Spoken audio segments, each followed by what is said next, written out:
Hoysala temples and their conservation, Hoysala ದೇವಾಲಯಗಳು ಮತ್ತು ಅವುಗಳ ಸಂರಕ್ಷಣೆ. ಇವತ್ತಿನ ದಿನ ಎರಡನೇ ಕಾರ್ಯಕ್ರಮದ ಉಪನ್ಯಾಸಕಾರರು ಶ್ರೀ H.G. ಶಶಿಧರ್ ಅವರು. ಪ್ರಾರಂಭದಲ್ಲಿ ನಾವು ದತ್ತಿ ಇಟ್ಟವ್ರ ಬಗ್ಗೆ ಎರಡು ಮಾತಾಡುವಂಥದ್ದು. ಇವತ್ತಿನ ಈ ದತ್ತಿ ಕಾರ್ಯಕ್ರಮ ಡಾಕ್ಟರ್ ಆಡಿಕೊಪ್ಪಂ ವಿ ನರಸಿಂಹಮೂರ್ತಿಗಳು. ಇವರು ಶೃಂಗೇರಿ ಮೂಲದ ಸಂಸ್ಕೃತ ವಿದ್ವಾಂಸರ ಕುಟುಂಬಕ್ಕೆ ಸೇರಿದಂಥವರು. ಚಿಕ್ಕಂದಿನಲ್ಲೂ ಸಂಸ್ಕೃತ, ಭಾರತೀಯ ಪರಂಪರೆ, ಇತಿಹಾಸದ ಮೇಲೆ ಅಪಾರ ಆಸಕ್ತಿ ಮತ್ತು ಶ್ರದ್ಧೆಯಿಂದ ಬೆಳೆದಂಥವರು. ಪ್ರಖ್ಯಾತ ಇಂಡಾಲಜಿಸ್ಟ್, ಭಾರತ ಶಾಸ್ತ್ರ ಅಥವಾ ಇಂಡಿಕ್ ಸ್ಟಡೀಸ್ ಏನು ಹೇಳ್ತೀರಿ ಅದರ ತಜ್ಞರು. ಮೈಸೂರು ವಿಶ್ವವಿದ್ಯಾಲಯದಲ್ಲಿ ಪ್ರಾಚೀನ ಇತಿಹಾಸ, ಪುರಾತತ್ವ ವಿಭಾಗದಲ್ಲಿ ಅನೇಕ ವರ್ಷ ಸೇವೆ ಸಲ್ಲಿಸಿ ಅಲ್ಲಿನ ಮುಖ್ಯಸ್ಥರಾಗಿ ನಿವೃತ್ತರಾಗಿದ್ದಾರೆ. ಪ್ರಸ್ತುತ ಮೈಸೂರಿನ ಭಾರತೀಯ ವಿದ್ಯಾಭವನದ ಅಧ್ಯಕ್ಷರಾಗಿ ಸೇವೆ ಸಲ್ಲಿಸ್ತಾ ಇದ್ದಾರೆ. ನಿವೃತ್ತಿಯಾದ ಮೇಲೂ ಕೂಡ ಸಂಶೋಧನೆ ಮತ್ತು ಸಂಶೋಧನಾ ಬರಹಗಳಲ್ಲಿ ತಮ್ಮನ್ನು ತಾವು ತೊಡಗಿಸ್ಕೊಂಡಿದ್ದಾರೆ. ಶಾಸನಶಾಸ್ತ್ರ, ನಾಣ್ಯಶಾಸ್ತ್ರ, ಪುರಾತತ್ವ ವಿಷಯದ ಬಗ್ಗೆ ಹಲವಾರು ಕೃತಿಗಳನ್ನು ಕೂಡ ಅವರು ಬರೆದಿದ್ದಾರೆ. ಅವರ ಪ್ರಮುಖವಾದ ಕೃತಿಗಳು Sringeri, the sacred doab of Shankaracharya of the south, archaeology in Karnataka, coins of Karnataka, Sevenus of Devagiri, some aspects of early historic archaeology and numismatics in Karnataka, Karnataka a garden of architecture, Hemakuta recent researches in archaeology and museology, excavation at Banavasi, Giridhara Shri, essay on Indology, Dr. G.S. Dikshit felicitation ವಾಲ್ಯೂಮ್ನ ಸಂಪಾದಕರಾಗಿ ಕೆಲಸ ಮಾಡಿದ್ದಾರೆ. Coins and currency systems, ಎರಡು ಹಣತೆಗಳು, ಕರ್ನಾಟಕ ನಾಣ್ಯ ಪರಂಪರೆ, ಈ ರೀತಿ ಅನೇಕ ಪುಸ್ತಕಗಳನ್ನು ಕೊಟ್ಟಿರ್ತಕ್ಕಂಥ ಎ ವಿ ನರಸಿಂಹಮೂರ್ತಿಗಳ ಇವತ್ತು ಅವರ ದತ್ತಿ ಉಪನ್ಯಾಸ. ಇವತ್ತಿನ ದತ್ತಿ ಉಪನ್ಯಾಸವನ್ನು ನಡೆಸ್ಕೊಡ್ಲಿಕ್ಕೆ ನಮ್ಮ ಮಧ್ಯೆ ಇರುವಂಥವರು H.G. ಶಶಿಧರ್ ಅವರು. ಬೆಂಗಳೂರು ಗ್ರಾಮಾಂತರ ಜಿಲ್ಲೆ ಹೊಸಕೋಟೆ ತಾಲೂಕಿನ ಡಿ ಹೊಸಹಳ್ಳಿ ಗ್ರಾಮದಲ್ಲಿ ಇರ್ತಕ್ಕಂಥ ಶಶಿಧರ್ ಅವರು ಖಾಸಗಿ ಕಂಪನಿಯಲ್ಲಿ ಕೆಲಸ ಮಾಡ್ತಾ ಇದ್ದಾರೆ. ಪ್ರಾಚೀನ ಇತಿಹಾಸ, ಪುರಾತತ್ವ ಅಧ್ಯಯನ ವಿಷಯದಲ್ಲಿ ಸ್ನಾತಕೋತ್ತರ ಪದವಿಯನ್ನು ಪಡೆದಿದ್ದಾರೆ. ಫೋಟೋಗ್ರಫಿ, ಪ್ರವಾಸ, ಪ್ರಾಕ್ತನಶಾಸ್ತ್ರ, ಇತಿಹಾಸ, ಪುರಾತನ ದೇವಾಲಯ ವೀಕ್ಷಣೆ ಮತ್ತು ಅಧ್ಯಯನ, ಬರಹ, ಓದು, ಯೂಟ್ಯೂಬ್ನಲ್ಲಿ ದೇವಾಲಯ ಮತ್ತು ಯೂಟ್ಯೂಬ್ನಲ್ಲಿ ಸಾಕಷ್ಟು ಸಕ್ರಿಯವಾಗಿದ್ದಾರೆ. ದೇವಾಲಯ ಮತ್ತು ಸ್ಮಾರಕಗಳ ಸಂರಕ್ಷಣೆ, ನಾಣ್ಯ ಮತ್ತು ಪುಸ್ತಕ ಸಂಗ್ರಹದಂಥ ಹಲವಾರು ಹವ್ಯಾಸಗಳನ್ನು ಇವರು ಇಟ್ಕೊಂಡಿದ್ದಾರೆ. ಕರ್ನಾಟಕದ 600ಕ್ಕೂ ಹೆಚ್ಚು ಹೊಯ್ಸಳ ದೇವಾಲಯಗಳಿಗೆ ಭೇಟಿ ಕೊಟ್ಟು ಮಾಹಿತಿ ಮತ್ತು ಚಿತ್ರಗಳನ್ನು ಸಂಗ್ರಹಿಸಿದ್ದಾರೆ. ಶ್ರೀ ಶಂಕರ ಅಜ್ಜಂಪುರ ಅವರ ಸಹಯೋಗದಲ್ಲಿ ಸಾಮಾಜಿಕ ಜಾಲತಾಣವಾದ ಫೇಸ್ಬುಕ್ ಮುಖಾಂತರ ನಾಡಿನ 100 ಅಜ್ಞಾತ ಹೊಯ್ಸಳ ದೇವಾಲಯಗಳ ಪರಿಚಯ ಕಾರ್ಯದಲ್ಲಿ ನಿರತರಾಗಿದ್ದಾರೆ. ಯೂಟ್ಯೂಬ್ ಚಾನಲ್ ಮೂಲಕ 100 ಹೊಯ್ಸಳ ದೇವಾಲಯಗಳನ್ನು ದಾಖಲು ಮಾಡಿದ್ದಾರೆ. ಶಾಲಾ ಕಾಲೇಜುಗಳಲ್ಲಿ ಉಪನ್ಯಾಸ ಕಾರ್ಯಾಗಾರಗಳನ್ನು ನಡೆಸಿಕೊಟ್ಟು ವಿದ್ಯಾರ್ಥಿಗಳಲ್ಲಿ ಒಂದು ಮಾರ್ಗದರ್ಶನ ಮಾಡಿಕೊಟ್ಟು ಅರಿವು ಮೂಡಿಸ್ತಾ ಇದ್ದಾರೆ. ಯುವಕ ತಂಡಗಳಿಗೆ ಮಾರ್ಗದರ್ಶಕರಾಗೂ ಕೂಡ ಅನೇಕ ದೇವಸ್ಥಾನಗಳಲ್ಲಿ ಆ ದೇವಾಲಯಗಳ ಸ್ವಚ್ಛತಾ ಕಾರ್ಯವನ್ನು ಕೂಡ ಕೈಗೊಂಡಿದ್ದಾರೆ. ಬನವಾಸಿ ಕನ್ನಡಿಗ ಪ್ರಶಸ್ತಿ, BSNL ಸಾಧಕ ಪ್ರಶಸ್ತಿ, ಕಿತ್ತೂರು ರಾಣಿ ಚೆನ್ನಮ್ಮ ಪ್ರಶಸ್ತಿ, BL ಸಾಧಕರ ಪ್ರಶಸ್ತಿ, ಈ ರೀತಿ ಹಲವಾರು ಗೌರವಗಳಿಗೂ ಕೂಡ H.G.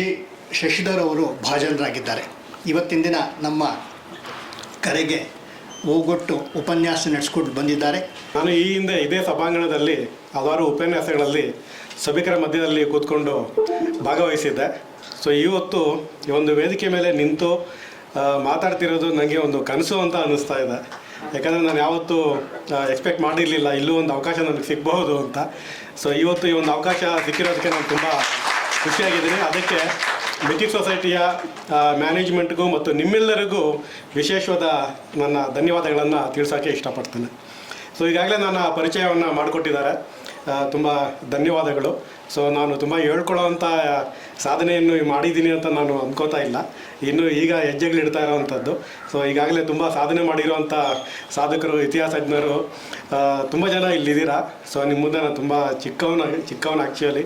ಸೊ ಆದರೂ ನನ್ನ ಒಂದು ಏನು ಇದುವರೆಗೂ ನಾನೇನು ಕೆಲಸ ಮಾಡಿದ್ದೀನಿ ಹೊಯ್ಸಳ ದೇವಸ್ಥಾನಗಳ ಬಗ್ಗೆ, ಅದನ್ನು ನಿಮಗೂ ಕೂಡ ನಿಮ್ಮ ಜೊತೆ ಕೂಡ ಹಂಚ್ಕೋಬೇಕು ಅಂತ ಅನ್ನಿಸ್ತು. ಸೊ ಅದರಿಂದ ಒಂದು ಸಣ್ಣ PPTಯನ್ನು ಕೂಡ ಮಾಡ್ಕೊಂಡಿದ್ದೇನೆ. ಸೊ ಮೊದಲಿಗೆ ಸುಮಾರು ಆ್ಯಕ್ಚುಲಿ ನಂದು BCom MBA ನಂದು ಪ್ರೊಫೆಷನ್ನೇ ಬೇರೆ. ಒಂದು MNC ಕಂಪ್ನಿಯಲ್ಲಿ ನಾನು ಸೀನಿಯರ್ ಡೇಟಾ ಅನಲಿಸ್ಟ್ ಆಗಿ ಕೆಲಸ ಮಾಡ್ತಿದ್ದೇನೆ. ಸೊ ಅದು ಹೊರತಾಗಿ ನನಗೆ ಇತಿಹಾಸದ ಬಗ್ಗೆ ಹೇಗೆ ಪ್ರೀತಿ ಬಂತು ಅನ್ನೋದು ಗೊತ್ತಿಲ್ಲ. ಯಾಕಂದರೆ PUC ಓದಬೇಕಾದ್ರೆ ನಮಗೆ ಕಾಮರ್ಸ್ ಆದರೂ ಕೂಡ ಹಿಸ್ಟ್ರಿ ಅಂತ ಒಂದು ಸಬ್ಜೆಕ್ಟ್ ಇತ್ತು. ಅದ್ರಲ್ಲಿ ಬರೋ ವರ್ಷಗಳು ಅದೆಲ್ಲ ಯಾಕಾದರೂ ಸಬ್ಜೆಕ್ಟ್ ಇಟ್ಟಿದ್ದಾರೆ ಅಂತ ನಾನು ಅಂದ್ಕೋತಿದ್ದೆ. ಆದರೆ ಸುಮಾರು 10 ವರ್ಷಗಳ ಹಿಂದೆ ಸೋಮನಾಥಪುರ ದೇವಸ್ಥಾನಕ್ಕೆ ಭೇಟಿ ಕೊಟ್ಟಾಗ ಅಲ್ಲಿನ ಶಿಲ್ಪಕಲೆ, ಅಲ್ಲಿನ ಇತಿಹಾಸವನ್ನು ನೋಡಿ ತುಂಬ ಬೆರಗಾಯಿತು. ನಾವು ಸ್ಟೂಡೆಂಟ್ಸ್ ಎಲ್ಲ ಹೋಗಿದ್ವಿ, ತುಂಬ ಬೆರಗಾಯಿತು. ಸೊ ಆಗ ಅಂದ್ಕೊಂಡು ಇವರು ಹೊಯ್ಸಳರು ಎಷ್ಟು ದೇವಸ್ಥಾನ ಕಟ್ಸಿರ್ಬೋದು, ಎಲ್ಲೆಲ್ಲಿ ಕಟ್ಸಿರ್ಬೋದು ಅಂತೆಲ್ಲ ಒಂದು ಕುತೂಹಲ ಮೂಡ್ತು. ಅದರಂತೆ ಬೇಲೂರು ಹಳೇಬೀಡಿಗೆ ಭೇಟಿ ಕೊಟ್ಟಿದ್ದಾಯಿತು. ಅದರ ನಂತರ ಅಲ್ಲಿ ಗೈಡ್ಗಳು ಹೇಳ್ತಿದ್ರು ಇನ್ನೂ ತುಂಬ ದೇವಸ್ಥಾನ ಕಟ್ಟಿದ್ದಾರೆ ಇವರು ಅಂತ. ಸೊ ಎಷ್ಟು ದೇವಸ್ಥಾನ ಕಟ್ಟಿರ್ಬೋದು ಅಂತ ಒಂದು ಕುತೂಹಲ ಆಗಿ ಒಂದು ಸಣ್ಣ ಪ್ರಾಜೆಕ್ಟ್ ಥರ ಸ್ಟಾರ್ಟ್ ಮಾಡಿದೆ. ನಂತರ ಗೊತ್ತಾಗಿದ್ದು ಬೆಳವಡಿ, ಜಾವಗಲ್ಲು, ಹೊಸಹೊಳಲು, ಕಿಕ್ಕೇರಿ, ಈ ರೀತಿಯಾಗಿ ಇನ್ನೂ ತುಂಬ ಕಡೆ ದೇವಸ್ಥಾನಗಳಿದ್ದಾವೆ ಅಂತ ಗೊತ್ತಾಯಿತು. ಸೊ ಆದರೆ ಇನ್ನೂ ಸ್ವಲ್ಪ ಅದನ್ನು ಸ್ವಲ್ಪ ಸೀರಿಯಸ್ ಆಗಿ ನಾನು ಸ್ಟಡಿ ಮಾಡೋಕ್ಕೆ ಶುರು ಮಾಡಿದ ಮೇಲೆ ನನಗೆ ಎಪಿಗ್ರಫಿಯ ಕರ್ನಾಟಕ ಅನ್ನೋ ಪುಸ್ತಕ ಇದೆ ಅಂತ ಗೊತ್ತಿತ್ತು. ಅಲ್ಲಿವರೆಗೂ ನನಗೆ ಅದ್ರ ಬಗ್ಗೆ ಗೊತ್ತೇ ಇರಲಿಲ್ಲ. ಸೊ ಅದರಲ್ಲಿ ಶಾಸನಗಳ ಬಗ್ಗೆ ಮಾಹಿತಿ ಇದೆ ಅಂತ ಗೊತ್ತಾಯಿತು. ಸೊ ಆ ಪುಸ್ತಕಗಳನ್ನು ರೆಫರ್ ಮಾಡಿದಾಗ ನಮ್ಮ ಹಿರಿಯರು ಹಾಕಿಕೊಟ್ಟಂಥ ಒಂದು ಮಾಹಿತಿ ಏನಿದೆ ಅದರಲ್ಲಿ ತುಂಬ ಅದ್ಭುತವಾಗಿ ಹಾಕ್ಕೊಟ್ಟಿದ್ದಾರೆ. ಎಲ್ಲಿ ಶಾಸನ ಇದೆ, ಆ ಶಾಸನ ಎಲ್ಲಿ ದಾಖಲಾಗಿದೆ ಅನ್ನೋದನ್ನು ತುಂಬ ಚೆನ್ನಾಗಿ ಕೊಟ್ಟಿದ್ದಾರೆ. ಈಗ ಚೆನ್ನಕೇಶವ ದೇವಸ್ಥಾನದ ಗೋಡೆಯ ಮೇಲೆ, ರಾಮೇಶ್ವರ ದೇವಸ್ಥಾನದ ಮುಂಭಾಗದಲ್ಲಿ ಒಂದು ದೇವಸ್ಥಾನ, ಅಲ್ಲೊಂದು ಸ್ಮಾರಕ ಇದೆ ಅನ್ನೋದನ್ನು ರೆಫರೆನ್ಸ್ ಸಮೇತ ಶಾಸನವನ್ನು ಕೋಟ್ ಮಾಡಿರೋದು ತುಂಬ ಕುತೂಹಲ ಮೂಡಿಸ್ತು ನನಗೆ. ಸೊ ಅದ್ರ ಪ್ರಕಾರ ನಾನು ಒಂದು ಸಿಸ್ಟಮೆಟಿಕ್ಕಾಗಿ ಒಂದು ಪಟ್ಟಿಯನ್ನು ತಯಾರಿಸೋಕ್ಕೆ ಶುರು ಮಾಡಿದೆ. ಆ ದೇವಸ್ಥಾನ ಎಲ್ಲಿದೆ, ಯಾವ ಊರಲ್ಲಿ, ಯಾವ ತಾಲೂಕು, ಯಾವ ಜಿಲ್ಲೆ, ಮತ್ತು ದೇವಸ್ಥಾನ ಇರುವಂಥ ಗೂಗಲ್ ಲೊಕೇಶನ್ ಕೋಡ್, ಇದನ್ನೆಲ್ಲ ಸಿಸ್ಟಮೆಟಿಕ್ಕಾಗಿ ದಾಖಲು ಮಾಡೋದಕ್ಕೆ ಶುರು ಮಾಡಿದೆ. ಸೊ 10-12 ವರ್ಷಗಳ ಹಿಂದೆ ಶುರು ಮಾಡಿದ್ದು ಇವತ್ತಿಗೆ ಸುಮಾರು ಕರ್ನಾಟಕ ಮತ್ತು ತಮಿಳುನಾಡಿನ ಸುಮಾರು 1400ಕ್ಕಿಂತ ಹೆಚ್ಚಿನ ಹೊಯ್ಸಳ ದೇವಸ್ಥಾನಗಳನ್ನು ನಾನು ಗುರುತು ಮಾಡಿದ್ದೇನೆ. ಅದರಲ್ಲಿ ಸ್ವತಃ ನಾನೇ ಇದುವರೆಗೂ 628 ದೇವಸ್ಥಾನಗಳನ್ನು ಭೇಟಿ ಮಾಡಿದ್ದೇನೆ. ಅದು ಏಕಾಂಗಿಯಾಗಿ ಬೈಕ್ನಲ್ಲಿ. ಕಳೆದ ಭಾನುವಾರ ಸೋಮವಾರ ಕೂಡ ನಾನು ಬೆಳ್ಳೂರು ಕ್ರಾಸ್ನ ಸುತ್ತಮುತ್ತ ದೇವಸ್ಥಾನಗಳನ್ನು ನೋಡೋಕೆ ಹೋಗಿದೆ. ಸುಮಾರು 25 ದೇವಸ್ಥಾನಗಳನ್ನು ನೋಡಿದೆ 2 ದಿನದಲ್ಲಿ. ಯಾಕಂದರೆ ಅಷ್ಟೊಂದು ಡೆನ್ಸಿಟಿ ನಮ್ಮ ಕನ್ನಡ ನಾಡಿನಲ್ಲಿ ದೇವಸ್ಥಾನಗಳಿದ್ದಾವೆ. ಸೊ ಈ ಪರ್ಟಿಕ್ಯುಲರಾಗಿ ಈ ಒಂದು ಉಪನ್ಯಾಸದಲ್ಲಿ ಹೊಯ್ಸಳ ದೇವಸ್ಥಾನಗಳು ಮತ್ತು ಅವುಗಳ ಸಂರಕ್ಷಣೆಯನ್ನು ಯಾವ ರೀತಿ ಮಾಡಬಹುದು ಅನ್ನೋ ಒಂದು ಟಾಪಿಕನ್ನು ಇಟ್ಕೊಂಡು ಮಾತಾಡೋಕ್ಕೆ ಬಂದಿದ್ದೀನಿ. ಸೊ ಮೊದಲಿಗೆ ನನ್ನ ಒಂದು ಪ್ರಾಜೆಕ್ಟ್, ನಾನು ಈಗ ಯಾವುದೋ ಒಂದು ಪ್ರವಾಸ ಮಾಡಬೇಕಾದ್ರೆ ನಮಗೆ ಒಂದು ಮ್ಯಾಪ್ ಮಾಡ್ಕೊಳ್ಳೋದು ತುಂಬ ಅವಶ್ಯಕ ಆಗುತ್ತೆ. ಸೊ ನಾವು ಎಲ್ಲಿಗೆ ಹೋಗ್ತಿದ್ದೀವಿ, ಎಲ್ಲಿ ಜಾಸ್ತಿ ದೇವಸ್ಥಾನಗಳಿದ್ದಾವೆ, ಆ ಸುತ್ತಮುತ್ತ ಯಾವ ದೇವಸ್ಥಾನಗಳನ್ನ ನಾವು ಕವರ್ ಮಾಡ್ಬೋದು ಅನ್ನೋ ಒಂದು ಮ್ಯಾಪನ್ನು ನಾವು ಮಾಡಿಕೊಂಡ್ರೆ ತುಂಬ ಸುಲಭ ಆಗುತ್ತೆ. ಅದೇ ರೀತಿ ನಾನು ನನ್ನ ಸ್ವಂತಕ್ಕೆ ಮಾಡಿಕೊಂಡಂಥ ಒಂದು ಮ್ಯಾಪು ಇದು. ಸೊ ಇದು ಕರ್ನಾಟಕದಲ್ಲಿ ಇರುವಂಥ ಹೊಯ್ಸಳ ದೇವಸ್ಥಾನಗಳ ಬಗ್ಗೆ ನಾನು ಹುಡುಕಿ ಮ್ಯಾಪ್ ಮಾಡಿರುವಂಥದ್ದು. ಸೊ ಇದರಲ್ಲಿ ಜಿಲ್ಲಾವಾರು ಮಾರ್ಕನ್ನು ಮಾಡಿದ್ದೇನೆ. ಪ್ರತಿಯೊಂದು ಜಿಲ್ಲೆಗೂ ಒಂದೊಂದು ಕಲರ್ ಕೋಡಿಂಗ್ ಇದೆ. ಸೊ ಇಲ್ಲಿ ನೋಡಿದ್ರೆ ನಮಗೆ ಅತಿ ಹೆಚ್ಚಿನ ಡೆನ್ಸಿಟಿ ನಮಗೆ ಚಿಕ್ಕಮಗಳೂರು, ನಮಗೆ ಮಂಡ್ಯ, ಮೈಸೂರು, ಈ ಭಾಗದಲ್ಲಿ ನಮಗೆ ಹಾಸನ, ಈ ಭಾಗದಲ್ಲಿ ನಮಗೆ ಹೆಚ್ಚಾಗಿ ಕಾಣುತ್ತೆ. ಈಗ ಒಂದು ಎಕ್ಸಾಂಪಲ್ಗೆ ನಿಮಗೆ ತೋರಿಸ್ತೇನೆ. ಈಗ ಇಲ್ಲಿ ಚನ್ನರಾಯಪಟ್ಟಣ ಅಂತಿದೆ. ಚನ್ನರಾಯಪಟ್ಟಣದಲ್ಲಿ ಒಂದು ದೇವಸ್ಥಾನ ಇದೆ. ಇದನ್ನು ನಾನು ಕ್ಲಿಕ್ ಮಾಡಿದ್ರೆ ನನಗೆ ಅಲ್ಲಿ ಎಷ್ಟು ದೇವಸ್ಥಾನಗಳಿದೆ ಅನ್ನೋದು ನನಗೆ ಗೊತ್ತಾಗುತ್ತೆ. ಸೊ ಆ ರೀತಿಯಾಗಿ ಚನ್ನರಾಯಪಟ್ಟಣದ ಸುತ್ತಮುತ್ತ ಇರುವಂಥ ದೇವಸ್ಥಾನಗಳು ಯಾವುದಿದೆ ಅಂತ ಗೊತ್ತೆ. ಸೊ ಈ ರೀತಿಯಾಗಿ ನಾನು ಪ್ರತಿಯೊಂದು ಪ್ರವಾಸನ ಮಾಡಬೇಕಾದ್ರೆ ಎಲ್ಲಿ ಡೆನ್ಸಿಟಿ ಜಾಸ್ತಿ ಇದೆ, ಸೊ ಅದನ್ನು ನೋಡಿಕೊಂಡು ನಾನು ಪ್ರವಾಸನ ಏರ್ಪಡಿಸ್ತಾ ಇರ್ತೇನೆ. ಸೊ ಇಲ್ಲಿ ನೋಡ್ತಾ ಇರ್ಬೋದು, ಪ್ರತಿಯೊಂದು ಜಿಲ್ಲೆಗೂ ಒಂದೊಂದು ಕಲರ್ ಕೋಡಿಂಗ್ ಇದೆ. ಸೊ ಈ ರೀತಿಯಾಗಿ ಸುಮಾರು 628 ದೇವಸ್ಥಾನದಲ್ಲಿ ಸುಮಾರು 600 ದೇವಸ್ಥಾನಗಳನ್ನು ಬೈಕ್ನಲ್ಲೇ ನಾನು ಸುತ್ತಿರುವಂಥದ್ದು. ಮತ್ತು ಕೆಲವೊಂದು ಸರ್ತಿ ಬೆಂಗಳೂರಿನಿಂದಲೇ ನಾನು ಟ್ರಾವೆಲ್ ಮಾಡ್ತೀನಿ ಬೈಕಲ್ಲಿ. ತುಂಬ ದೂರದ ಸ್ಥಳಗಳಾದರೆ ಅಲ್ಲಿರುವಂಥ ಸ್ನೇಹಿತರ ಬೈಕನ್ನು ನಾನು ತೊಗೊಳ್ತೇನೆ. ಇಲ್ಲಿಂದ ಬಸ್ ಅಥವಾ ಟ್ರೈನಲ್ಲಿ ಟ್ರಾವೆಲ್ ಮಾಡಿ ಅಲ್ಲಿರುವಂಥ ಸ್ನೇಹಿತರು ನನಗೆ ಬೈಕ್ಗಳನ್ನು ಕೊಟ್ಟಿದ್ದಾರೆ. ತುಂಬ ಜನ ಇದುವರೆಗೂ ಸಹಾಯ ಮಾಡಿದ್ದಾರೆ. ಅವರೆಲ್ಲರ ಸಹಕಾರದಿಂದ ಈ ಒಂದು ಇಷ್ಟು ಸಂಖ್ಯೆಯ ದೇವಸ್ಥಾನಗಳನ್ನು ನೋಡೋದಕ್ಕೆ ಸಾಧ್ಯ ಆಗಿದೆ. ಸೊ ನಾವೆಲ್ಲ ಅನ್ಕೋಬೋದು ಇಷ್ಟೊಂದು ದೇವಸ್ಥಾನಗಳು ಇದಾವೆ ಹೊಯ್ಸಳರ ಕಾಲದಲ್ಲಿ ನಿರ್ಮಾಣ ಆಗಿರುವಂಥದ್ದು. ಖಂಡಿತವಾಗ್ಲೂ ಇದೆ. ಬಿಗಿನಿಂಗಲ್ಲಿ ನನಗೆ ತುಂಬ ಆಶ್ಚರ್ಯ ಆಗಿತ್ತು, ಅಷ್ಟೊಂದು ಇದಾವ ಅಂತ. ಅದೇ ನಾನೇ ಸ್ವತಃ ಭೇಟಿ ಕೊಡೋಕ್ಕೆ ಶುರು ಮಾಡಿದ್ಮೇಲೆ ಆ ಸಂಖ್ಯೆ ನಿಜ ಅಂತ ನನಗೆ ಅನುಭವಕ್ಕೆ ಬರ್ತಾ ಇದೆ. ಅದನ್ನು ನೋಡೋವಂಥದ್ದು ಇನ್ನೂ ತುಂಬ ಇದೆ.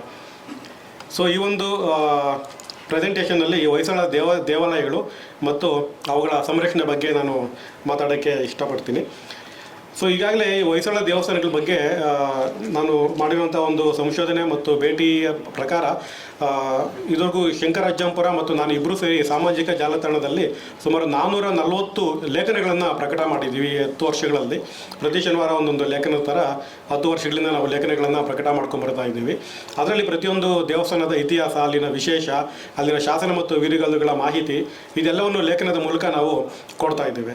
ಸೊ ತುಂಬ ಜನ ಕೇಳ್ತಿದ್ರು ನಮಗೆ ಇದು ಪುಸ್ತಕದ ರೂಪದಲ್ಲಿ ಬಂದರೆ ಚೆನ್ನಾಗಿರುತ್ತೆ ಅಂತ.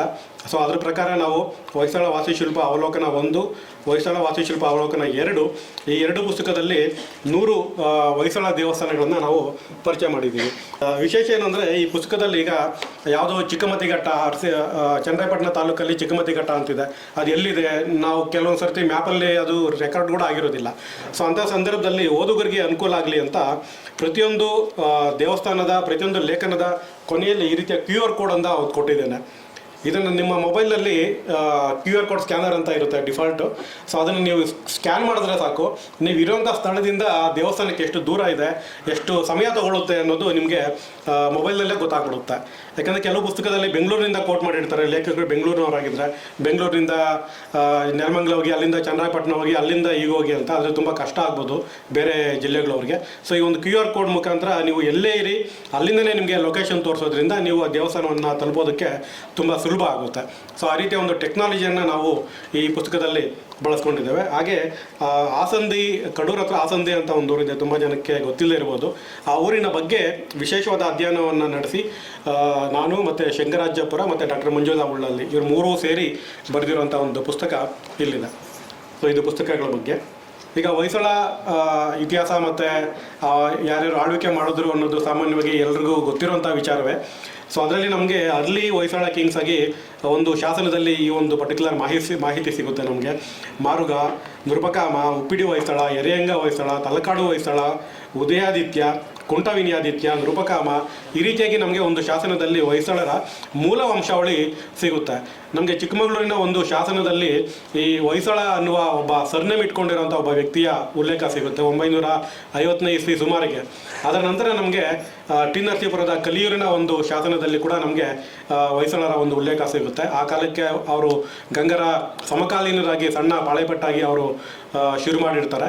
ಅದರ ನಂತರ ಅವರು ಸಂಪೂರ್ಣ ರಾಜರಾಗಿ ಉದಯೋನ್ಮುಖ ಅಂದರೆ ಬೆಳಕಿಗೆ ಬರುವಂಥದ್ದು ವಿನಯಾದಿತ್ಯ, ಅಂದರೆ 2ನೇ ವಿನಯಾದಿತ್ಯ, ಅಂದರೆ 1047ರಲ್ಲಿ ಆ ರಾಜ್ಯಭಾರವನ್ನು ಶುರು ಮಾಡಿದ ವಿನಯಾದಿತ್ಯನ ಕಾಲದಿಂದ. ಸೊ ಅವನ ಕಾಲದಿಂದಲೇ ನಮಗೆ ಶಾಸನಗಳು ಹೊಯ್ಸಳರ ಅಧಿಕೃತ ವಂಶಾವಳಿಯನ್ನು ಹೆಚ್ಚಾಗಿ ಕೊಡುತ್ತೆ. ವಿನಯಾದಿತ್ಯ, ಆತನ ಮಗ ಎರೆಯಂಗ, 1ನೇ ಬಲ್ಲಾಳ, ಆತ ಅಕಾಲ ಮರಣವನ್ನು ಅಪ್ತಾನೆ 1108ರಲ್ಲಿ. ಆತನ ತಮ್ಮ ವಿಷ್ಣುವರ್ಧನ, ಆತನ ಮಹಾನ್ ಸಾಧನೆ ಚೋಳರ ಮೇಲಿನ ಒಂದು ಯುದ್ಧದ ಗೆಲುವು ತಲಕಾಡು ಯುದ್ಧದಲ್ಲಿ. ಆತನ ಮಗ 1ನೇ ನರಸಿಂಹ, ಆತನ ಮಗ 2ನೇ ಬಲ್ಲಾಳ, ಅತಿ ಪರಾಕ್ರಮಿ. ಆತ ತಮಿಳುನಾಡಿನ ಒಂದು ರಾಜಕೀಯಕ್ಕೆ ಆತನ ಕಾಲದಲ್ಲಿ ಪ್ರವೇಶವನ್ನು ಪಡೀತಾರೆ ಹೊಯ್ಸಳರು. ಮೊದಲಿಗೆ ವೈರಿಗಳಾಗಿದ್ದವ್ರ ನಂತರ ಸಂಬಂಧಿಗಳಾಗ್ತಾರೆ. ಆತನ ಮಗ 2ನೇ ನರಸಿಂಹ, ಆತನ ಮಗ ಸೋಮೇಶ್ವರನ ಕಾಲಕ್ಕೆ ಹೊಯ್ಸಳ ರಾಜ್ಯ ಇಬ್ಬಾಗವಾಗುತ್ತೆ. ತಮಿಳುನಾಡಿನ ಭಾಗ ವೀರರಾಮನಾಥನಿಗೆ ಹೋಗುತ್ತೆ, ಕರ್ನಾಟಕದ ಭಾಗ 3ನೇ ನರಸಿಂಹನಿಗೆ ಬರುತ್ತೆ. ಸೊ ಅದರ ನಂತರ 3ನೇ ನರಸಿಂಹನ ಮಗ 3ನೇ ಬಲ್ಲಾಳ ಅತ್ಯಂತ ಪರಾಕ್ರಮಿ ಅರಸ ಹೊಯ್ಸಳ ಸಾಮ್ರಾಜ್ಯದಲ್ಲಿ. ಬೆಂಗಳೂರು ನಗರ ಮತ್ತು ಗ್ರಾಮಾಂತರ ಭಾಗದಲ್ಲಿ ಈ ಹೊಯ್ಸಳರ ಸುಮಾರು 150 ಶಾಸನಗಳು ನಮಗೆ ಇದುವರೆಗೂ ದಾಖಲಾಗಿದ್ದಾವೆ, ಇನ್ನೂ ಪತ್ತೆ ಆಗ್ತಾನೇ ಇದ್ದಾವೆ. ಅಷ್ಟೊಂದು ಶಾಸನಗಳನ್ನು 3ನೇ ಬಲ್ಲಾಳನ ಕಾಲದಲ್ಲಿ ಬೆಂಗಳೂರು ಭಾಗದಲ್ಲಿ ಹಾಕಿಸಲಾಯಿತು. ತಮಿಳುನಾಡಿನಲ್ಲಿ ವೀರರಾಮನಾಥನ ನಂತರ ವೀರ ವಿಶ್ವನಾಥ 1300ಗೆ ಅಲ್ಲಿ ಅವರ ಒಂದು ಪೀರಿಯಡ್ ಎಂಡಾಗುತ್ತೆ. 3ನೇ ಬಲ್ಲಾಳ ಅಖಂಡ ಹೊಯ್ಸಳ ಸಾಮ್ರಾಜ್ಯಕ್ಕೆ ಅರಸನಾಗಿ ತಿರುವಣ್ಣಾಮಲೈಯನ್ನು ರಾಜಧಾನಿಯಾಗಿ ಮಾಡಿಕೊಂಡು ಅಖಂಡ ಹೊಯ್ಸಳ ಸಾಮ್ರಾಜ್ಯವನ್ನು ಆಳ್ವಿಕೆ ಮಾಡಿದಂತಹ ಒಂದು ಪರಾಕ್ರಮಿ ಅರಸ. ಆತನ ನಂತರ ವಿರೂಪಾಕ್ಷ 3ನೇ ಬಲ್ಲಾಳನ ಕಾಲಕ್ಕೆ ನಮಗೆ ಉತ್ತರ ಭಾರತದಿಂದ ಏನು ದಾಳಿಗಳು ಶುರುವಾಗುತ್ತೆ. ಅಲಾವುದ್ದೀನ್ ಖಿಲ್ಜಿ ಮತ್ತು ಮೊಹಮ್ಮದ್ ಬಿನ್ ತುಘಲಕರ ಒಂದು ದಾಳಿಗಳು. 1342ಕ್ಕೆ ಅವನ ಒಂದು ಸಾವಾಗುತ್ತೆ ಮದುರೈನಲ್ಲಿ, ಕಣ್ಣಾನೂರು ಕೊಪ್ಪಂ ಅಂತ ಕರಿತೀವಿ, ತಿರುಪತಿ ಜಿಲ್ಲೆಯಲ್ಲಿ.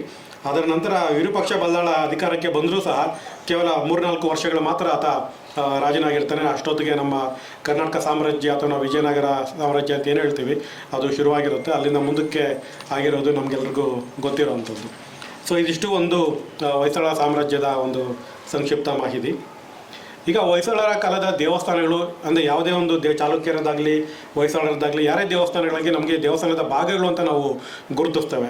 ಆ ಭಾಗಗಳಿಗೆ ಗುರುತಿಸುವಾಗ ನಾವು ಮುಖ್ಯವಾಗಿ ದೇವಸ್ಥಾನದ ಮೂರ್ತಿ ಇರುವಂಥ ಒಂದು ಭಾಗವನ್ನು ಗರ್ಭಗುಡಿಯಾಗಿ, ಅದರ ನಂತರ ಇರುವಂಥದ್ದನ್ನು ಶುಕನಾಸಿಯಾಗಿ, ಅದರ ನಂತರ ಇರುವಂಥ ಒಂದು ಮಂಟಪವನ್ನು ನವರಂಗ ಮಂಟಪವನ್ನಾಗಿ, ಅದರ ನಂತರ ಅರ್ಧ ಮಂಟಪ ಮತ್ತು ದೇವಾಲಯ ಪ್ರವೇಶಿಸಲು ಇರುವಂಥ ಒಂದು ಮುಖಮಂಟಪ. ಸೊ ಇಷ್ಟು ಭಾಗಗಳಾಗಿ ನಾವು ದೇವಸ್ಥಾನದ ಒಂದು ವಾಸ್ತು ಶೈಲಿಯನ್ನು ನಾವು ಗುರುತಿಸ್ತೇವೆ. ಸೊ ಇಲ್ಲಿರುವಂಥದ್ದು ಏಕಕೂಟ ಶೈಲಿಯ ಒಂದು ಮಾದರಿ.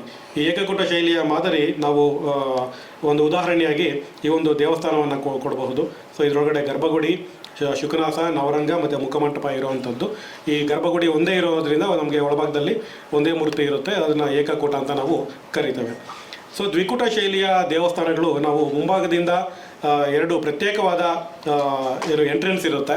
ಉದಾಹರಣೆಗೆ ಹಳೆಬೀಡಿನ ಹೊಯ್ಸಳೇಶ್ವರ ಶಾಂತಲೇಶ್ವರ ದೇವಸ್ಥಾನ, ಸಿಂಧಘಟ್ಟದ ಸಂಗಮೇಶ್ವರ ಚೆನ್ನಗೇಶ್ವರ ದೇವಸ್ಥಾನ. ಸೊ ಇಲ್ಲಿ ನಮಗೆ ಹಿಂಭಾಗದಿಂದ ದ್ವಿಕೂಟ ಶೈಲಿ ನಮಗೆ ಸ್ಪಷ್ಟವಾಗಿ ಗೊತ್ತಾಗುತ್ತೆ. ಹಿಂಭಾಗದಿಂದ ಎರಡು ಗರ್ಭಗುಡಿ ಪ್ರತ್ಯೇಕವಾದಂತೆ ಅನಿಸಿದ್ರು ಕೂಡ ಒಳಭಾಗದಲ್ಲಿ ನಮಗೆ ಆ ನವರಂಗ ಒಂದು ಜಾಯಿಂಟ್ ಆಗಿರುತ್ತೆ, ಏಕವಾದ ಒಂದು ಜಾಗವಾಗಿರುತ್ತೆ ಅದು ನವರಂಗ. ಅದಕ್ಕೆ ಉದಾಹರಣೆಯಾಗಿ ನಾವು ಸಿಂಧಘಟ್ಟ ಮತ್ತು ಹಳೆಬೀಡನ್ನು ಕೋಟ್ ಮಾಡಬಹುದು. ಇದೇ ರೀತಿ ನಮಗೆ ಹಲವು ದ್ವಿಕೂಟ ಶೈಲಿಯ ದೇವಸ್ಥಾನಗಳು ಹಾಸನದಿಯಲ್ಲೂ ಇದೆ, ಮತ್ತು ಅರಸೀಕೆರೆಯ ವೀರೇಶ್ವರ ಬಗ್ಗೇಶ್ವರ ದೇವಸ್ಥಾನವನ್ನು ಕೂಡ ನಾವು ಹೆಸರಿಸ್ಬೋದು. ಸೊ ಇದು ತ್ರಿಕೂಟ, ಇದು ತುಂಬ ಫೇಮಸ್ ಶೈಲಿ, ಇದು ಹೊಯ್ಸಳರ ಕಾಲದ್ದು. ಇದು ತ್ರಿಕೂಟದಲ್ಲಿ 3 ಗರ್ಭಗುಡಿಗಳು, ಒಂಥರ 3D ಅಂತ ಹೇಳ್ಬೋದು. ನವರಂಗದಲ್ಲಿ ನಿಂತ್ಕೊಂಡ್ರೆ ಬಲಗಡೆಗೆ ಒಂದು, ಎಡಗಡೆಗೆ ಒಂದು, ನೇರವಾಗಿ ಒಂದು ಗರ್ಭಗುಡಿ ನಮಗೆ ಕಾಣುತ್ತೆ. ಸೊ ಇದು ಸೋಮನಾಥಪುರದ ಕೇಶವ ಮತ್ತು ಹಿರೇನಲ್ಲೂರಿನ ಮಲ್ಲಿಕಾರ್ಜುನ ದೇವಸ್ಥಾನ ಇದಕ್ಕೆ ಒಂದು ಉದಾಹರಣೆಯನ್ನು ನಾವು ಕೊಡಬಹುದು. ಚತುಷ್ಕೂಟ ಹೊಯ್ಸಳರ ಕಾಲದಲ್ಲಿ ನಿರ್ಮಾಣ ಆಗಿ ಈಗ ಉಳ್ಕೊಂಡಿರೋಂಥ ಏಕೈಕ ಚತುಷ್ಕೂಟ ದೇವಸ್ಥಾನ ದೊಡ್ಡಗದ್ದವಳ್ಳಿಯ ಮಹಾಲಕ್ಷ್ಮಿ ಅಥವಾ ಮಹಾಕಾಳಿ ದೇವಸ್ಥಾನ. ಇದು ನೋಡೋದಕ್ಕೆ ಚತುಷ್ಕೋಟ ಅನಿಸಿದ್ರು ಕೂಡ ಅದ್ರ ಸುತ್ತಮುತ್ತ 4 ಮೂಲೆಯಲ್ಲಿರುವಂಥ 4 ಗುಡಿಗಳು, ಅದರ ಮೇಲೆ ಇರುವಂಥ ಗೋಪುರಗಳು, ಶಿಖರಗಳು ಮತ್ತು ಇನ್ನೊಂದು ಇಂಡಿಪೆಂಡೆಂಟ್ ಒಂದು ಗುಡಿ ಇದೆ. ಅಲ್ಲಿ ಒಟ್ಟು ಅಲ್ಲಿ 9 ಶಿಖರಗಳು ನಮಗೆ ಕಾಣಿಸ್ತವೆ. ದೂರಕ್ಕೆ ನೋಡಿದ್ರೆ ಒಂದು ದೇವಾಲಯಗಳ ಒಂದು ಸಮುಚ್ಚಯ ಅಂತ ಹೇಳ್ಬಹುದು ನಾವು. ಸೊ ಅಷ್ಟು ದೇವಸ್ಥಾನ ಗುಡಿಗಳು ಒಂದೇ ಜಾಗದಲ್ಲಿ ನಮಗೆ ಕಾಣುವಂಥದ್ದು ಬೇರೆ ಎಲ್ಲೂ ಇಲ್ಲ. ಅದು ಹಾಸನ ಮತ್ತು ಬೇಲೂರಿನ ಮಧ್ಯಭಾಗದಲ್ಲಿ ಸಿಗುವಂಥ ದೊಡ್ಡಗದ್ದವಳ್ಳಿಯ ಮಹಾಲಕ್ಷ್ಮಿ ದೇವಸ್ಥಾನದಲ್ಲಿ ಮಾತ್ರ. ಆ ದೇವಸ್ಥಾನ ಹಲವಾರು ವಿಶೇಷತೆಗಳಿಗೆ ಹೆಸರಾಗಿದೆ. ಮಹಾಕಾಳಿ, ಆ ಗುಡಿಯ ದ್ವಾರಪಾಲಕರಿಗೆ ಅಂತ 2 ಬೇತಾಳಗಳು, ಮತ್ತು ಅಲ್ಲಿ ಹಿಂದೆ ನಡೀತಾ ಇದ್ದಂಥ ಶಾಕ್ತ ಪರಂಪರೆಯ ಆಚರಣೆಗಳು, ಮತ್ತು ಇತ್ತೀಚೆಗೆ ಒಂದು 3-4 ವರ್ಷಗಳಿಂದ ಮಹಾಕಾಳಿ ವಿಗ್ರಹ ಕೆಳಗಡೆ ಬಿದ್ದು 2 ತುಂಡಾಗಿದ್ದು ಮತ್ತೆ ಅದನ್ನು ಜೋಡಿಸಿ ಸಂರಕ್ಷಣೆ ಮಾಡಿರುವಂಥದ್ದು. ಸೊ ಇದೆಲ್ಲ ತುಂಬ ಹಲವಾರು ವಿಶೇಷತೆಗಳಿಗೆ ಈ ಒಂದು ದೇವಸ್ಥಾನ ಸಾಕ್ಷಿಯಾಗಿದೆ. ಮತ್ತು ಅಲ್ಲಿ ಏನು ಆತ್ಮಬಲಿಯನ್ನು ಮಾಡ್ಕೊಳ್ತಾ ಇರುವಂಥ ಹಲವು ಶಿಲ್ಪಗಳು ಕೂಡ ನಮಗೆ ಅಲ್ಲಿ ಸಿಕ್ಕಿದ್ದಾವೆ. ಪಂಚಕೂಟ ಅಂದರೆ ಹೆಸರೇ ಹೇಳೋ ಹಾಗೆ 5 ಕೂಟಗಳು, 5 ಗರ್ಭಗುಡಿಗಳಿರುವಂಥ ಒಂದು ಗುಡಿ. ಇದು ನಮಗೆ ಸೋಮನಾಥಪುರದಲ್ಲಿ ಒಂದು ಗುಡಿ ಇದೆ, ಪಂಚಕೂಟ, ಪಂಚಕೇಶ್ವರ ಅಂತ ಕರಿತೀವಿ. ಈಗ ಜೀರ್ಣೋದ್ಧಾರ ಆಗ್ತಾ ಇದೆ ಅದು. ಇನ್ನೊಂದು ಸುಸ್ಥಿತಿನಲ್ಲಿರುವಂಥ ಇನ್ನೊಂದು ಪಂಚಲಿಂಗೇಶ್ವರ ದೇವಸ್ಥಾನ ನಮಗೆ ಕೇರ್ಪೇಟೆ ತಾಲೂಕಿನ ಗೋವಿಂದನಹಳ್ಳಿ ಒಂದು ಊರಿನಲ್ಲಿದೆ. ಸೊ ಈ ಊರಿನಲ್ಲಿರುವಂಥ ದೇವಸ್ಥಾನ ಹಿಂಭಾಗದಿಂದ 5 ಗರ್ಭಗುಡಿಗಳು ನಮಗೆ ಪ್ರತ್ಯೇಕವಾಗಿ ಕಾಣಿಸಿದ್ರು ಕೂಡ ಒಳಭಾಗದಲ್ಲಿ ನವರಂಗ ಏಕವಾಗಿರೋದನ್ನು ನಾವು ನೋಡ್ತೇವೆ. ತುಂಬ ಬೃಹದಾಕಾರವಾಗಿರುವಂಥ ದೇವಸ್ಥಾನ ಇದು. ಮುಂಭಾಗದಲ್ಲಿ 2 ಪ್ರವೇಶ ದ್ವಾರಗಳನ್ನು ಇಲ್ಲಿ ಕೊಟ್ಟಿದ್ದಾರೆ. ಸೊ ಇಲ್ಲಿ ನೋಡ್ತಾ ಇರುವಂಥದ್ದು ಇದು ಸೋಮನಾಥಪುರ ದೇವಸ್ಥಾನದ ಮೂಲ ಸ್ಥಿತಿ ಯಾವ ಥರ ಇತ್ತು ಅಂತ. ಮಳೆ ಬಂದರೆ ಎಲ್ಲ ನೀರು ಒಳಗಡೆ ನಿಂತ್ಕೊತಾ ಇತ್ತು. ಈಗ ಅದನ್ನು ಇಲಾಖೆ ಕಡೆಯಿಂದ ಜೀರ್ಣೋದ್ಧಾರ ಆಗ್ತಿದೆ, ಆದರೆ ತುಂಬ ನಿಧಾನ ಆಗ್ತಾ ಇದೆ. ಸೊ ಇದಿಷ್ಟು ನಮ್ಮ ಹೊಯ್ಸಳ ದೇವಸ್ಥಾನಗಳ ಒಂದು ಶೈಲಿಗಳು.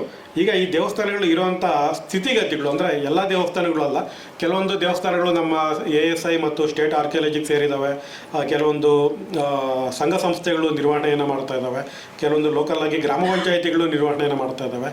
ಆದರೆ ಕೆಲವು ದೇವಸ್ಥಾನಗಳು ಯಾವ ಥರ ಆಗಿದ್ದಾವೆ ಅಂತ ಹೇಳಿದ್ರೆ, ದೇವಸ್ಥಾನ ಮೂಲವಾಗಿ ಹೊಯ್ಸಳರದ್ದು ಇದ್ದರೂ ಕೂಡ ಅದನ್ನು ಜೀರ್ಣೋದ್ಧಾರ ಅನ್ನೋ ಒಂದು ನೆಪದಲ್ಲಿ ಇಲಾಖೆಯ ಗಮನಕ್ಕೂ ತಾರದೆ ಏನು ಎಕ್ಸ್ಪರ್ಟ್ಸ್ ಅಂತ ಯಾರು ಇರ್ತಾರೆ, ಮೂಲ ವಾಸ್ತುವನ್ನು ಉಳಿಸ್ಕೊಂಡು ಜೀರ್ಣೋದ್ಧಾರ ಮಾಡುವಂಥ ಎಕ್ಸ್ಪರ್ಟ್ಸ್ ಯಾರು ಇರ್ತಾರೆ ಅವರ ಒಂದು ಗಮನಕ್ಕೂ ತರದೆ, ಅವರ ಸಲಹೆಯನ್ನು ಕೂಡ ಪಡ್ಕೊಳ್ಳದೆ ಸ್ಥಳೀಯವಾಗಿ ಒಂದು ಏನು ರಾಜಕೀಯ ಕಾರಣಗಳಿಗೋಸ್ಕರ ಇರಬಹುದು, ತಮ್ಮ ಹೆಸರನ್ನು ವೈಭವೀಕರಿಸೋದಕ್ಕೋಸ್ಕರ ಅಲ್ಲಿ ಒಂದು ತಮ್ಮ ಹೆಸರಲ್ಲೇ ಒಂದು ಬೋರ್ಡ್ ಹಾಕ್ಕೋಬೇಕು, ಇಲ್ಲ ಅಥವಾ ತಮ್ಮ ಹತ್ರ ತುಂಬ ಹಣ ಇದೆ ಅದರಿಂದ ಹೊಸ ದೇವಸ್ಥಾನ ಕಟ್ಸೋಣ ಅನ್ನೋ ಒಂದು ಮನೋಭಾವದಿಂದ ಹಳೆ ದೇವಸ್ಥಾನಗಳನ್ನು ಅವುಗಳನ್ನು ದುಸ್ಥಿತಿನಲ್ಲಿರುವಂಥ ದೇವಸ್ಥಾನಗಳನ್ನು ಮೂಲ ಸ್ವರೂಪದಲ್ಲಿ ಸಂರಕ್ಷಣೆ ಮಾಡಬಹುದಾದಂಥ ಸಾಧ್ಯತೆ ಇರುವಂಥ ದೇವಸ್ಥಾನಗಳನ್ನು ಕೂಡ ಸಂಪೂರ್ಣವಾಗಿ ತೆರವು ಮಾಡಿ ಹೊಸ ದೇವಸ್ಥಾನಗಳನ್ನು ಕಟ್ಟುವಂಥ ಒಂದು ಸಂಪ್ರದಾಯ ಇತ್ತೀಚೆಗೆ ತುಂಬ ಹೆಚ್ಚಾಗ್ತಾ ಇದೆ. ಅದು ತುಂಬ ತುಂಬ ಬೇಸರದ ಒಂದು ಸಂಗತಿ ಅಂತ ಹೇಳ್ಬೋದು. ಆದರೆ ಆ ಥರ ಮಾಡಬೇಕಾದಂಥ ಒಂದು ಸಂದರ್ಭದಲ್ಲೂ ಕೂಡ ಅಲ್ಲಿರುವಂಥ ಮೂಲ ಸ್ಮಾರಕಗಳೇನಿದ್ದಾವೆ, ಆ ಸ್ಮಾರಕಗಳು, ಶಾಸನಗಳು, ಅದನ್ನೆಲ್ಲ ನಿರ್ದಾಕ್ಷಿಣ್ಯವಾಗಿ ಕಿತ್ತು ಬಿಸಾಡುವಂಥ ಒಂದು ಸಂಸ್ಕೃತಿ ಇತ್ತೀಚೆಗೆ ಹೆಚ್ಚಾಗ್ತಾ ಇದೆ. ನನ್ನ ಈ ಫೀಲ್ಡ್ ವರ್ಕಲ್ಲಿ ನಾನು ನೋಡಿರುವಂಥ ತುಂಬ ದೇವಸ್ಥಾನಗಳು ಈ ರೀತಿಯಾಗಿ ಹಾಳಾಗಿರುವಂಥ ದೇವಸ್ಥಾನಗಳು. ಅದರ ಕೆಲವು ಸ್ಯಾಂಪಲ್ಸ್ ಮಾತ್ರ ಇಲ್ಲಿ ತೊಗೊಂಡಿದ್ದೀನಿ.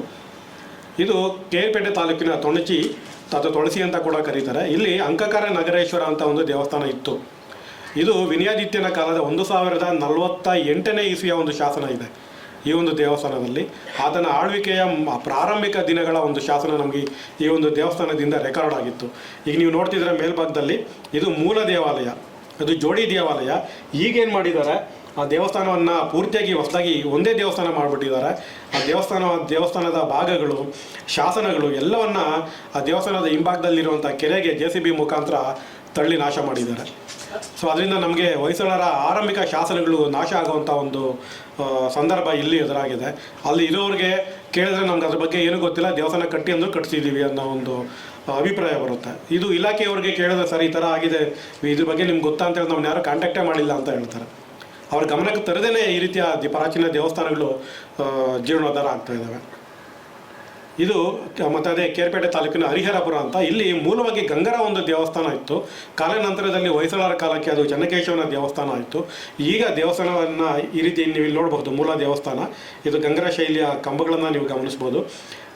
ಈಗ ದೇವಸ್ಥಾನ ಏನು ಮಾಡಿದರೆ ಪೂರ್ತಿ ಎಲ್ಲ ಹಿಂದಿನ ಒಂದು ದೇವಸ್ಥಾನ ಏನು ನೋಡಿದ್ರೆ ಅದೇ ರೀತಿಯಾಗಿ ಎಲ್ಲ ಒಂದು ಕಡೆ ಗುಡ್ಡೆ ಥರ ಹಾಕಿ ಈಗ ಒಂದು ಈ ರೀತಿಯ ಒಂದು ದೇವಸ್ಥಾನವನ್ನು ಕಟ್ಟಿದ್ದಾರೆ. ಸೊ ಈ ರೀತಿಯಾಗಿ ನಮ್ಮ ದೇವಸ್ಥಾನಗಳು ತುಂಬ ಹಾಳಾಗ್ತಿರೋದು ತುಂಬ ಬೇಸರದ ಸಂಗತಿ.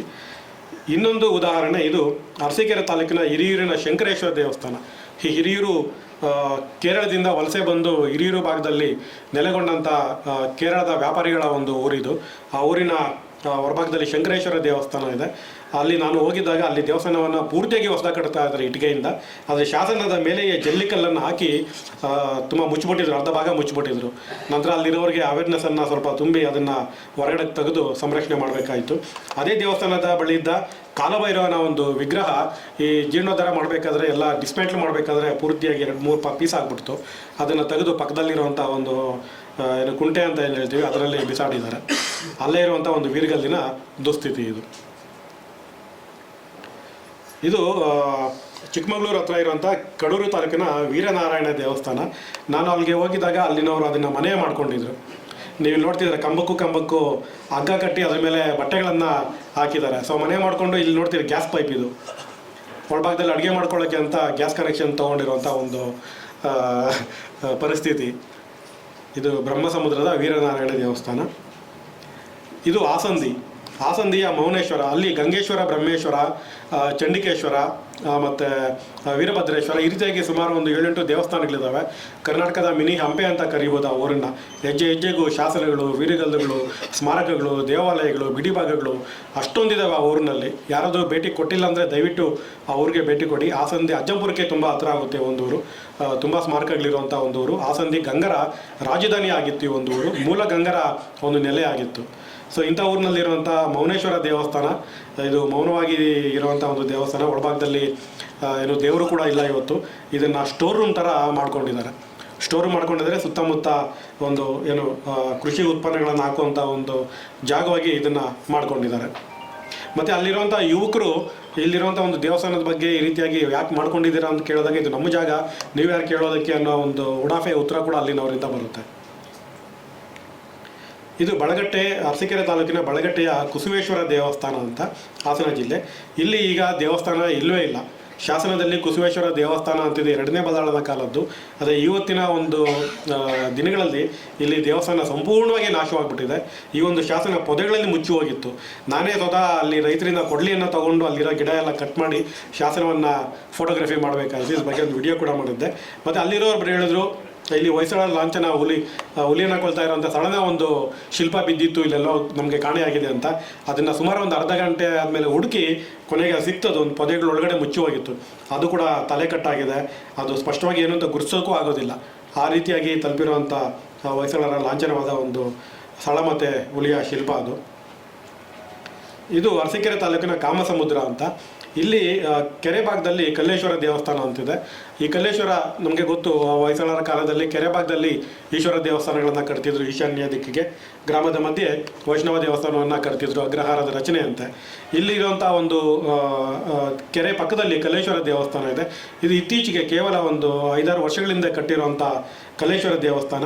ದುರದೃಷ್ಟ ಏನು ಅಂದರೆ, ದೇವಸ್ಥಾನ ಕಟ್ಟಲಿ ಹೊಸದಾಗಿ, ಅಂದರೆ ಹಳೆದು ಪೂರ್ತಿ ನಾಶ ಆಗಿದ್ದರೆ, ಆದರೆ ಆ ದೇವಸ್ಥಾನದ ಮೂಲ ಸ್ಮಾರಕಗಳೇನಿದ್ದಾವೆ ಅದನ್ನು ಒಳಭಾಗದಲ್ಲಿ ಸಂರಕ್ಷಣೆ ಮಾಡಬೇಕಾಗುತ್ತೆ. ಅವರು ಹೊಸ ಲಿಂಗವನ್ನು ಪ್ರತಿಷ್ಠಾಪನೆ ಮಾಡಲಿ, ಆದರೆ ಮೂಲ ಸ್ಮಾರಕಗಳೇನಿದ್ದಾವೆ ಅದಕ್ಕೆ ಒಂದು ಸಂರಕ್ಷಣೆಯನ್ನು ಒದಗಿಸಬೇಕಾಗುತ್ತೆ. ಸೊ ಈ ಒಂದು ದೇವಸ್ಥಾನದಲ್ಲಿ ಏನು ಮಾಡಿದ್ದಾರೆ, ಈ ಮೂಲ ಲಿಂಗ ಮತ್ತು ಶಾಸನಗಳು ಮತ್ತು ನಂದಿ, ಮಹಿಷಾಸುರ ಮರ್ದಿನಿ, ಈ ಎಲ್ಲ ಸ್ಮಾರಕಗಳನ್ನ ಪಕ್ಕದ ಬೇಲಿಗೆ ಹಾಕ್ಬಿಟ್ಟಿದ್ದಾರೆ. ಕೇಳೋದಕ್ಕೆ ಏನು ಸ್ವಲ್ಪ ಒಂದು ಎಲ್ಲೋ ಒಂದು ಕಡೆ ಒಂದು ಬೆರಳೇನೋದು ಮುರಿದೋಗಿದ್ರು ಕೂಡ ಇದು ಭಿನ್ನ ಆಗಿದೆ ಅನ್ನೋ ಒಂದು ಕಾರಣಕ್ಕೆ ಈ ರೀತಿಯಾಗಿ ಅದನ್ನು ಅಸಡ್ಡೆ ಮಾಡ್ತಾ ಇದ್ದಾರೆ. ಅದಕ್ಕೆ ಇರುವಂಥ ಒಂದು ಐತಿಹಾಸಿಕ ಮೌಲ್ಯ ಇದೆಯಲ್ಲ, ಅದನ್ನು ಯಾರೂ ಕೂಡ ಕಟ್ಟೋದಕ್ಕೆ ಸಾಧ್ಯ ಇಲ್ಲ. ಸೊ ಆದರೆ ಆ ಪರಿಜ್ಞಾನ ಅಲ್ಲಿನವ್ರಿಗೆ ಇರೋದಿಲ್ಲ. ಸೊ ಇದನ್ನು ಅವ್ರಿಗೆ ಪರಿಜ್ಞಾನ ಸ್ವತಃ ಅವ್ರಿಗೆ ಬರಬೇಕೋ ಇಲ್ಲ ಯಾರಾದರೂ ಹೇಳಬೇಕೋ, ಅದು ತುಂಬ ಒಂದು ಯಕ್ಷ ಪ್ರಶ್ನೆ ಆಗಿಬಿಟ್ಟಿದೆ. ಕೆಲವು ಪ್ರತಿಷ್ಠೆಗೋಸ್ಕರ ಈ ರೀತಿ ದೇವಸ್ಥಾನಗಳನ್ನು ಕಟ್ಟೋ ಪರಿಪಾಠ ಜಾಸ್ತಿ ಆಗ್ತಿದೆ. ಇದು ಮೊಸಳೆ ರಾಮೇಶ್ವರ ದೇವಸ್ಥಾನ. ಇದು ಕೂಡ ಅರಸೀಕೆರೆ ತಾಲೂಕು ಎಂಡಲ್ಲಿ ಬರುತ್ತೆ, ಬಾರ್ಡ್ರಲ್ಲಿ. ಇದು ರಾಮೇಶ್ವರ ದೇವಸ್ಥಾನ. ಇದು ಹೊಸದಾಗಿ ಕಟ್ಟಿರುವಂಥದ್ದು. ಸೊ ಇದರ ಹಿಂಭಾಗಕ್ಕೆ 2 ವೀರಗಲ್ಲುಗಳು, 2 ಶಾಸನಗಳನ್ನು ಬಿಸಾಡಿರೋ ರೀತಿಯಾಗಿ ಹಾಕಿದ್ದಾರೆ. ಇದು ಕಡೂರು ತಾಲೂಕಿನ ಚಿಕ್ಕಂಗಳದ ಈಶ್ವರ ದೇವಸ್ಥಾನ. ಅಲ್ಲಿ ಚಿಕ್ಕಂಗಳ, ಹಿರಿಯಂಗಳ ಅಂತ 2 ಇದೆ. ಹಿರಿಯಂಗಳದಲ್ಲಿ 2 ಪಾಳು ಬಿದ್ದಿರೋ ದೇವಸ್ಥಾನಗಳಿದ್ದಾವೆ. ಇದು ಚಿಕ್ಕಂಗಳ ಊರಿನಲ್ಲಿರುವಂಥ ಒಂದು ದೇವಸ್ಥಾನ. ಇದು ಸಹ ಹೊಸದಾಗಿ ಕಟ್ಟಿ ಆ ದೇವಸ್ಥಾನದ ಅಕ್ಕಪಕ್ಕ ಬಿಸಾಡಿರುವಂಥ ರೀತಿಯಲ್ಲಿ ನೀವು ನೋಡ್ತಿದ್ದೀರಾ. ಸಪ್ತಮಾತೃಕೆಯರ ಪ್ಯಾನಲ್ಲು, ದೇವಿಯ ವಿಗ್ರಹ, ಶಿವಲಿಂಗದ ಪಾಣಿಪೀಠ, ಹಲವಾರು ಸ್ಮಾರಕಗಳನ್ನು ಈ ರೀತಿಯಾಗಿ ನಿರ್ಲಕ್ಷ್ಯ ಮಾಡಿ ಹಾಕಿದ್ದಾರೆ. ಇದು ಚಿಕ್ಕಮಗಳೂರಿನಂಥ ಉಪ್ಪವಳ್ಳಿ ಅಂತ. ಉಪವಳ್ಳಿಯ ದೇವಸ್ಥಾನ ಹೊಸದಾಗಿ ಕಟ್ಟಿದ್ದಾರೆ. ಆದರೆ ದೇವಸ್ಥಾನಕ್ಕೆ ಸಂಬಂಧಪಟ್ಟಂಥ ಎಲ್ಲ ಶಿಲ್ಪಗಳನ್ನು ಒಂದು ಮರಕ್ಕೆ ಒರಗಿಸಿಟ್ಟಿದ್ದಾರೆ. ಇದು ಭಗ್ನ ಆಗಿದೆ ನಿಜ, ಆದರೆ ಅದರ ಐತಿಹಾಸಿಕ ಮೌಲ್ಯವನ್ನು ಅರಿತು ಅದಕ್ಕೆ ಅವುಗಳನ್ನು ದೇವಸ್ಥಾನದ ಒಳಭಾಗದಲ್ಲಿ ಸಂರಕ್ಷಣೆಯನ್ನು ಮಾಡಬೇಕಾಗಿತ್ತು. ಇದು ಚಿಕ್ಕಮಗಳೂರು ಜಿಲ್ಲೆಯ ಬೆಳವಾಡಿ ವೀರನಾರಾಯಣ ದೇವಸ್ಥಾನ ನಾವೆಲ್ಲ ನೋಡಿರ್ತೀವಿ. ಆದರೆ ಅದೇ ಊರಲ್ಲಿ ಇನ್ನೂ 2 ದೇವಸ್ಥಾನ ಇದೆ ಅನ್ನೋದು ತುಂಬ ಜನಕ್ಕೆ ಗೊತ್ತಿಲ್ಲ. ಊರಿಂದ ಹೊರಭಾಗದಲ್ಲಿ ಕಲ್ಲೇಶ್ವರ ಅಂತ ಒಂದು ದೇವಸ್ಥಾನ ಇದೆ. ಅದು ಜೀರ್ಣೋದ್ಧಾರ ಆಗಿದೆ, ಒಳಭಾಗ ಮೂಲ ಸ್ವರೂಪದಲ್ಲಿ ಉಳಿಸ್ಕೊಂಡಿದ್ದಾರೆ. ಆ ದೇವಸ್ಥಾನಕ್ಕೆ ಹೋಗ್ಬೇಕಾದ್ರೆ ಹೊಲದಲ್ಲಿ ಈ ಒಂದು ಸುಮಾರು ಒಂದು 7-8 ಅಡಿ ಎತ್ತರದ ಒಂದು ಶಾಸನ ಪೊದೆಗಳಲ್ಲಿದೆ. ಅದು ಯಾರ ಗಮನಕ್ಕೂ ಬರೋದಿಲ್ಲ, ಊರಿಂದ ಹೊರಭಾಗದಲ್ಲಿದೆ. ಇದನ್ನು ಜನ್ನಮಯ್ಯ ಹೆಗ್ಗಡೆ ಎಂಬಾತ ನಿರ್ಮಿಸಿದ ಜನ್ನೇಶ್ವರ ದೇವಸ್ಥಾನದ ಶಾಸನ ಇದು. ಈ ದೇವಸ್ಥಾನ ಇವತ್ತು ಸಂಪೂರ್ಣವಾಗಿ ನಾಶವಾಗಿದೆ. ಈ ಶಾಸನ ಮಾತ್ರ ಉಳ್ಕೊಂಡಿದೆ. ಒಂದು ನಾಗಶಿಲ್ಪ ಉಳ್ಕೊಂಡಿದೆ, ಮತ್ತು ವಿತಾನದ ಒಂದು ನಮಗೆ ಅಷ್ಟದಿಕ್ಪಾಲಕರ ಒಂದು ಶಿಲ್ಪ ಕೂಡ ಉಳ್ಕೊಂಡಿದೆ. ಸೊ ಇದಿಷ್ಟು ಈ ಒಂದು ದೇವಸ್ಥಾನದ ಅಳಿದುಳಿದ ಅವಶೇಷಗಳು. ಇದು ಇಷ್ಟೊತ್ತು ತೋರಿಸಿದ್ದು ಕೆಲವು ಸ್ಯಾಂಪಲ್ ಮಾತ್ರ, ಎಲ್ಲವನ್ನೂ ನಾನು ತೊಗೊಳಕ್ಕಾಗೋದಿಲ್ಲ. ಇಲ್ಲಿ ಒಂದು ಸ್ಯಾಂಪಲ್ ಮಾತ್ರ. ಈ ರೀತಿಯಾಗಿ ತುಂಬ 100 ದೇವಸ್ಥಾನಗಳನ್ನು ನಾನು ನೋಡಿ ತುಂಬ ನೋವು ಅನುಭವಿಸಿದ್ದಿದೆ. ಅಲ್ಲಿನವರಿಗೆ ಹೋಗಿದ್ದ ಸಂದರ್ಭದಲ್ಲಿ ಅವ್ರಿಗೆ ಅವೇರ್ನೆಸ್ಸು, ಒಂದು ತಿಳುವಳಿಕೆಯನ್ನು ನೀಡುವಂಥ ಒಂದು ಕೆಲಸವನ್ನು ಕೂಡ ನಾನು ಮಾಡ್ತಾ ಇದ್ದೇನೆ. ಅದು ಎಷ್ಟು ಮಟ್ಟಿಗೆ ತಿಳ್ಕೊಳ್ತಾರೆ ಅನ್ನೋದು ಕೂಡ ಮುಖ್ಯ ಆಗುತ್ತೆ. ಇದು ಇದೇ ರೀತಿ ಏನು ಹೊಸದಾಗಿ ಕಟ್ಟುವಂಥ ದೇವಸ್ಥಾನಗಳಲ್ಲಿರುವಂಥ ಮೂಲ ಲಿಂಗ ಏನಿರುತ್ತೆ, ತುಂಬ ದೇವಸ್ಥಾನಗಳಲ್ಲಿ ಆ ಲಿಂಗದ ಭಾಗವನ್ನು ತೆಗೆದುಬಿಟ್ಟಿರ್ತಾರೆ.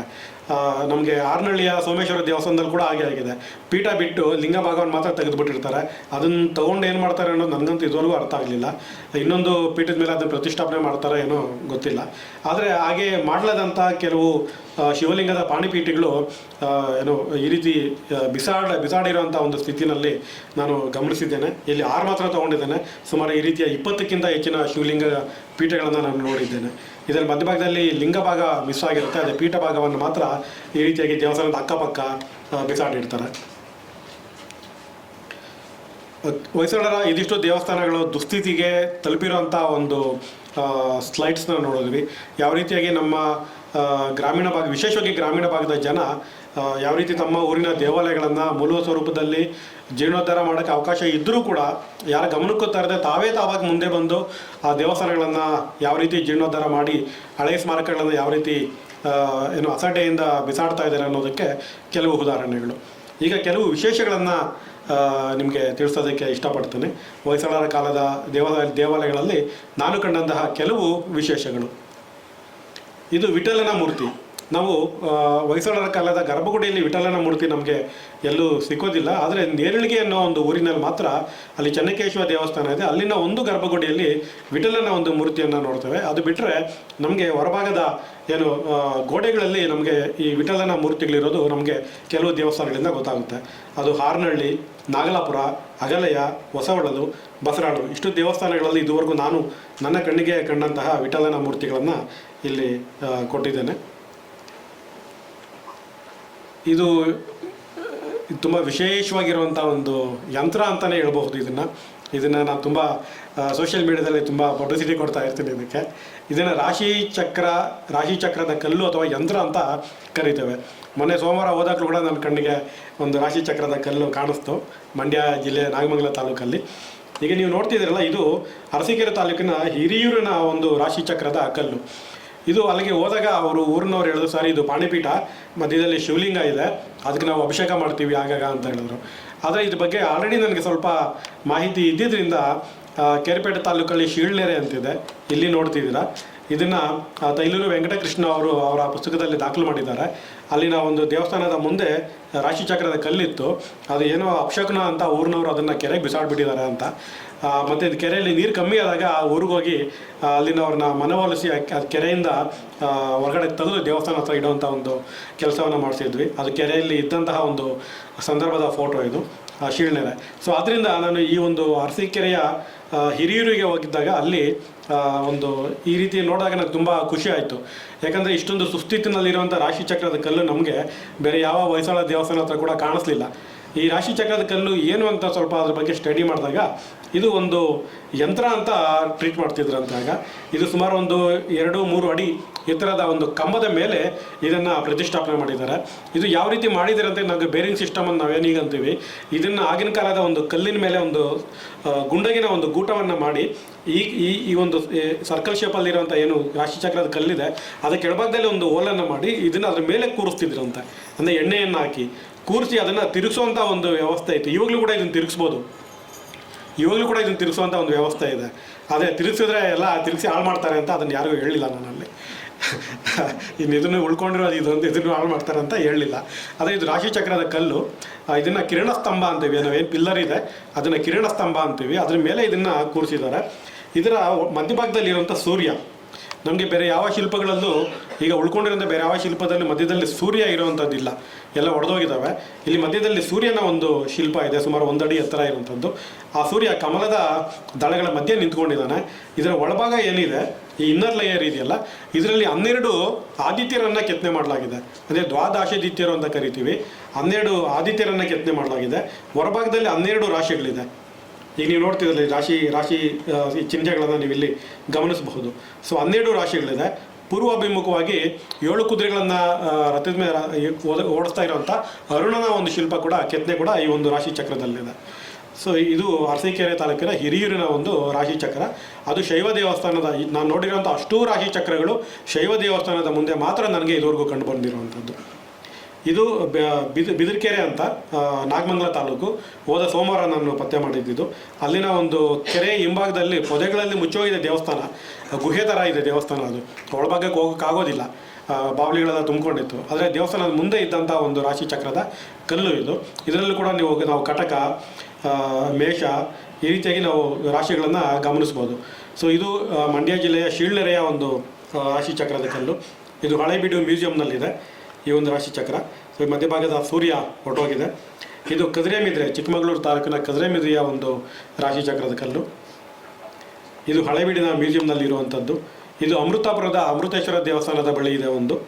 ಇದು ಹೊಳಲ್ಕೆರೆಯ ರಾಮೇಶ್ವರ ದೇವಸ್ಥಾನದ ಬಳಿ ಇರುವಂಥ ಒಂದು ರಾಶಿ ಚಕ್ರ. ಇದು ಮಂಡ್ಯ ಜಿಲ್ಲೆಯ ಹಳೆ ಅತ್ತಿಗುಪ್ಪೆ ಅಂತ ಅಲ್ಲೂ ಒಂದು ಸಿಕ್ಕಿದೆ. ಆದರೆ ಬಹುತೇಕ ಎಲ್ಲ ಭಗ್ನ ಆಗಿದ್ದಾವೆ. ನಾವು ಅದನ್ನು ಏನು ಅಂತ ಗುರುತು ಹಿಡಿಯೋಕ್ಕೂ ಆಗೋದಿಲ್ಲ. ಆದರೆ ಅಲ್ಲಿರುವಂಥ ರಾಶಿಗಳು ಮತ್ತು ಅದರ ವಿನ್ಯಾಸವನ್ನು ನೋಡಿ ನಾವು ಗಮನಿಸ್ಬೋದಷ್ಟೇ. ಇದು ಚಿಕ್ಕಮಗಳೂರು ಅಥವಾ ಉಪವಳ್ಳಿಯ ಗ್ರಾಮದ ಒಂದು ರಾಶಿಚಕ್ರ. ಇದು ಚಿಕ್ಕಮಗಳೂರಿನ ಇಂದಾವರದಲ್ಲಿರುವಂಥ ಒಂದು ರಾಶಿಚಕ್ರ. ಇದನ್ನು ಇತ್ತೀಚೆಗೆ ನಮ್ಮ ಸ್ನೇಹಿತರೊಬ್ಬರು ರಟ್ಟಿಹಳ್ಳಿ, ಹಾವೇರಿ ಜಿಲ್ಲೆಯ ರಟ್ಟಿಹಳ್ಳಿಯ ಒಂದು ರಾಶಿಚಕ್ರವನ್ನು ಕಳಿಸ್ಕೊಟ್ರು. ಇದು ಕೂಡ ತುಂಬ ಅದ್ಭುತವಾಗಿರುವಂಥದ್ದು.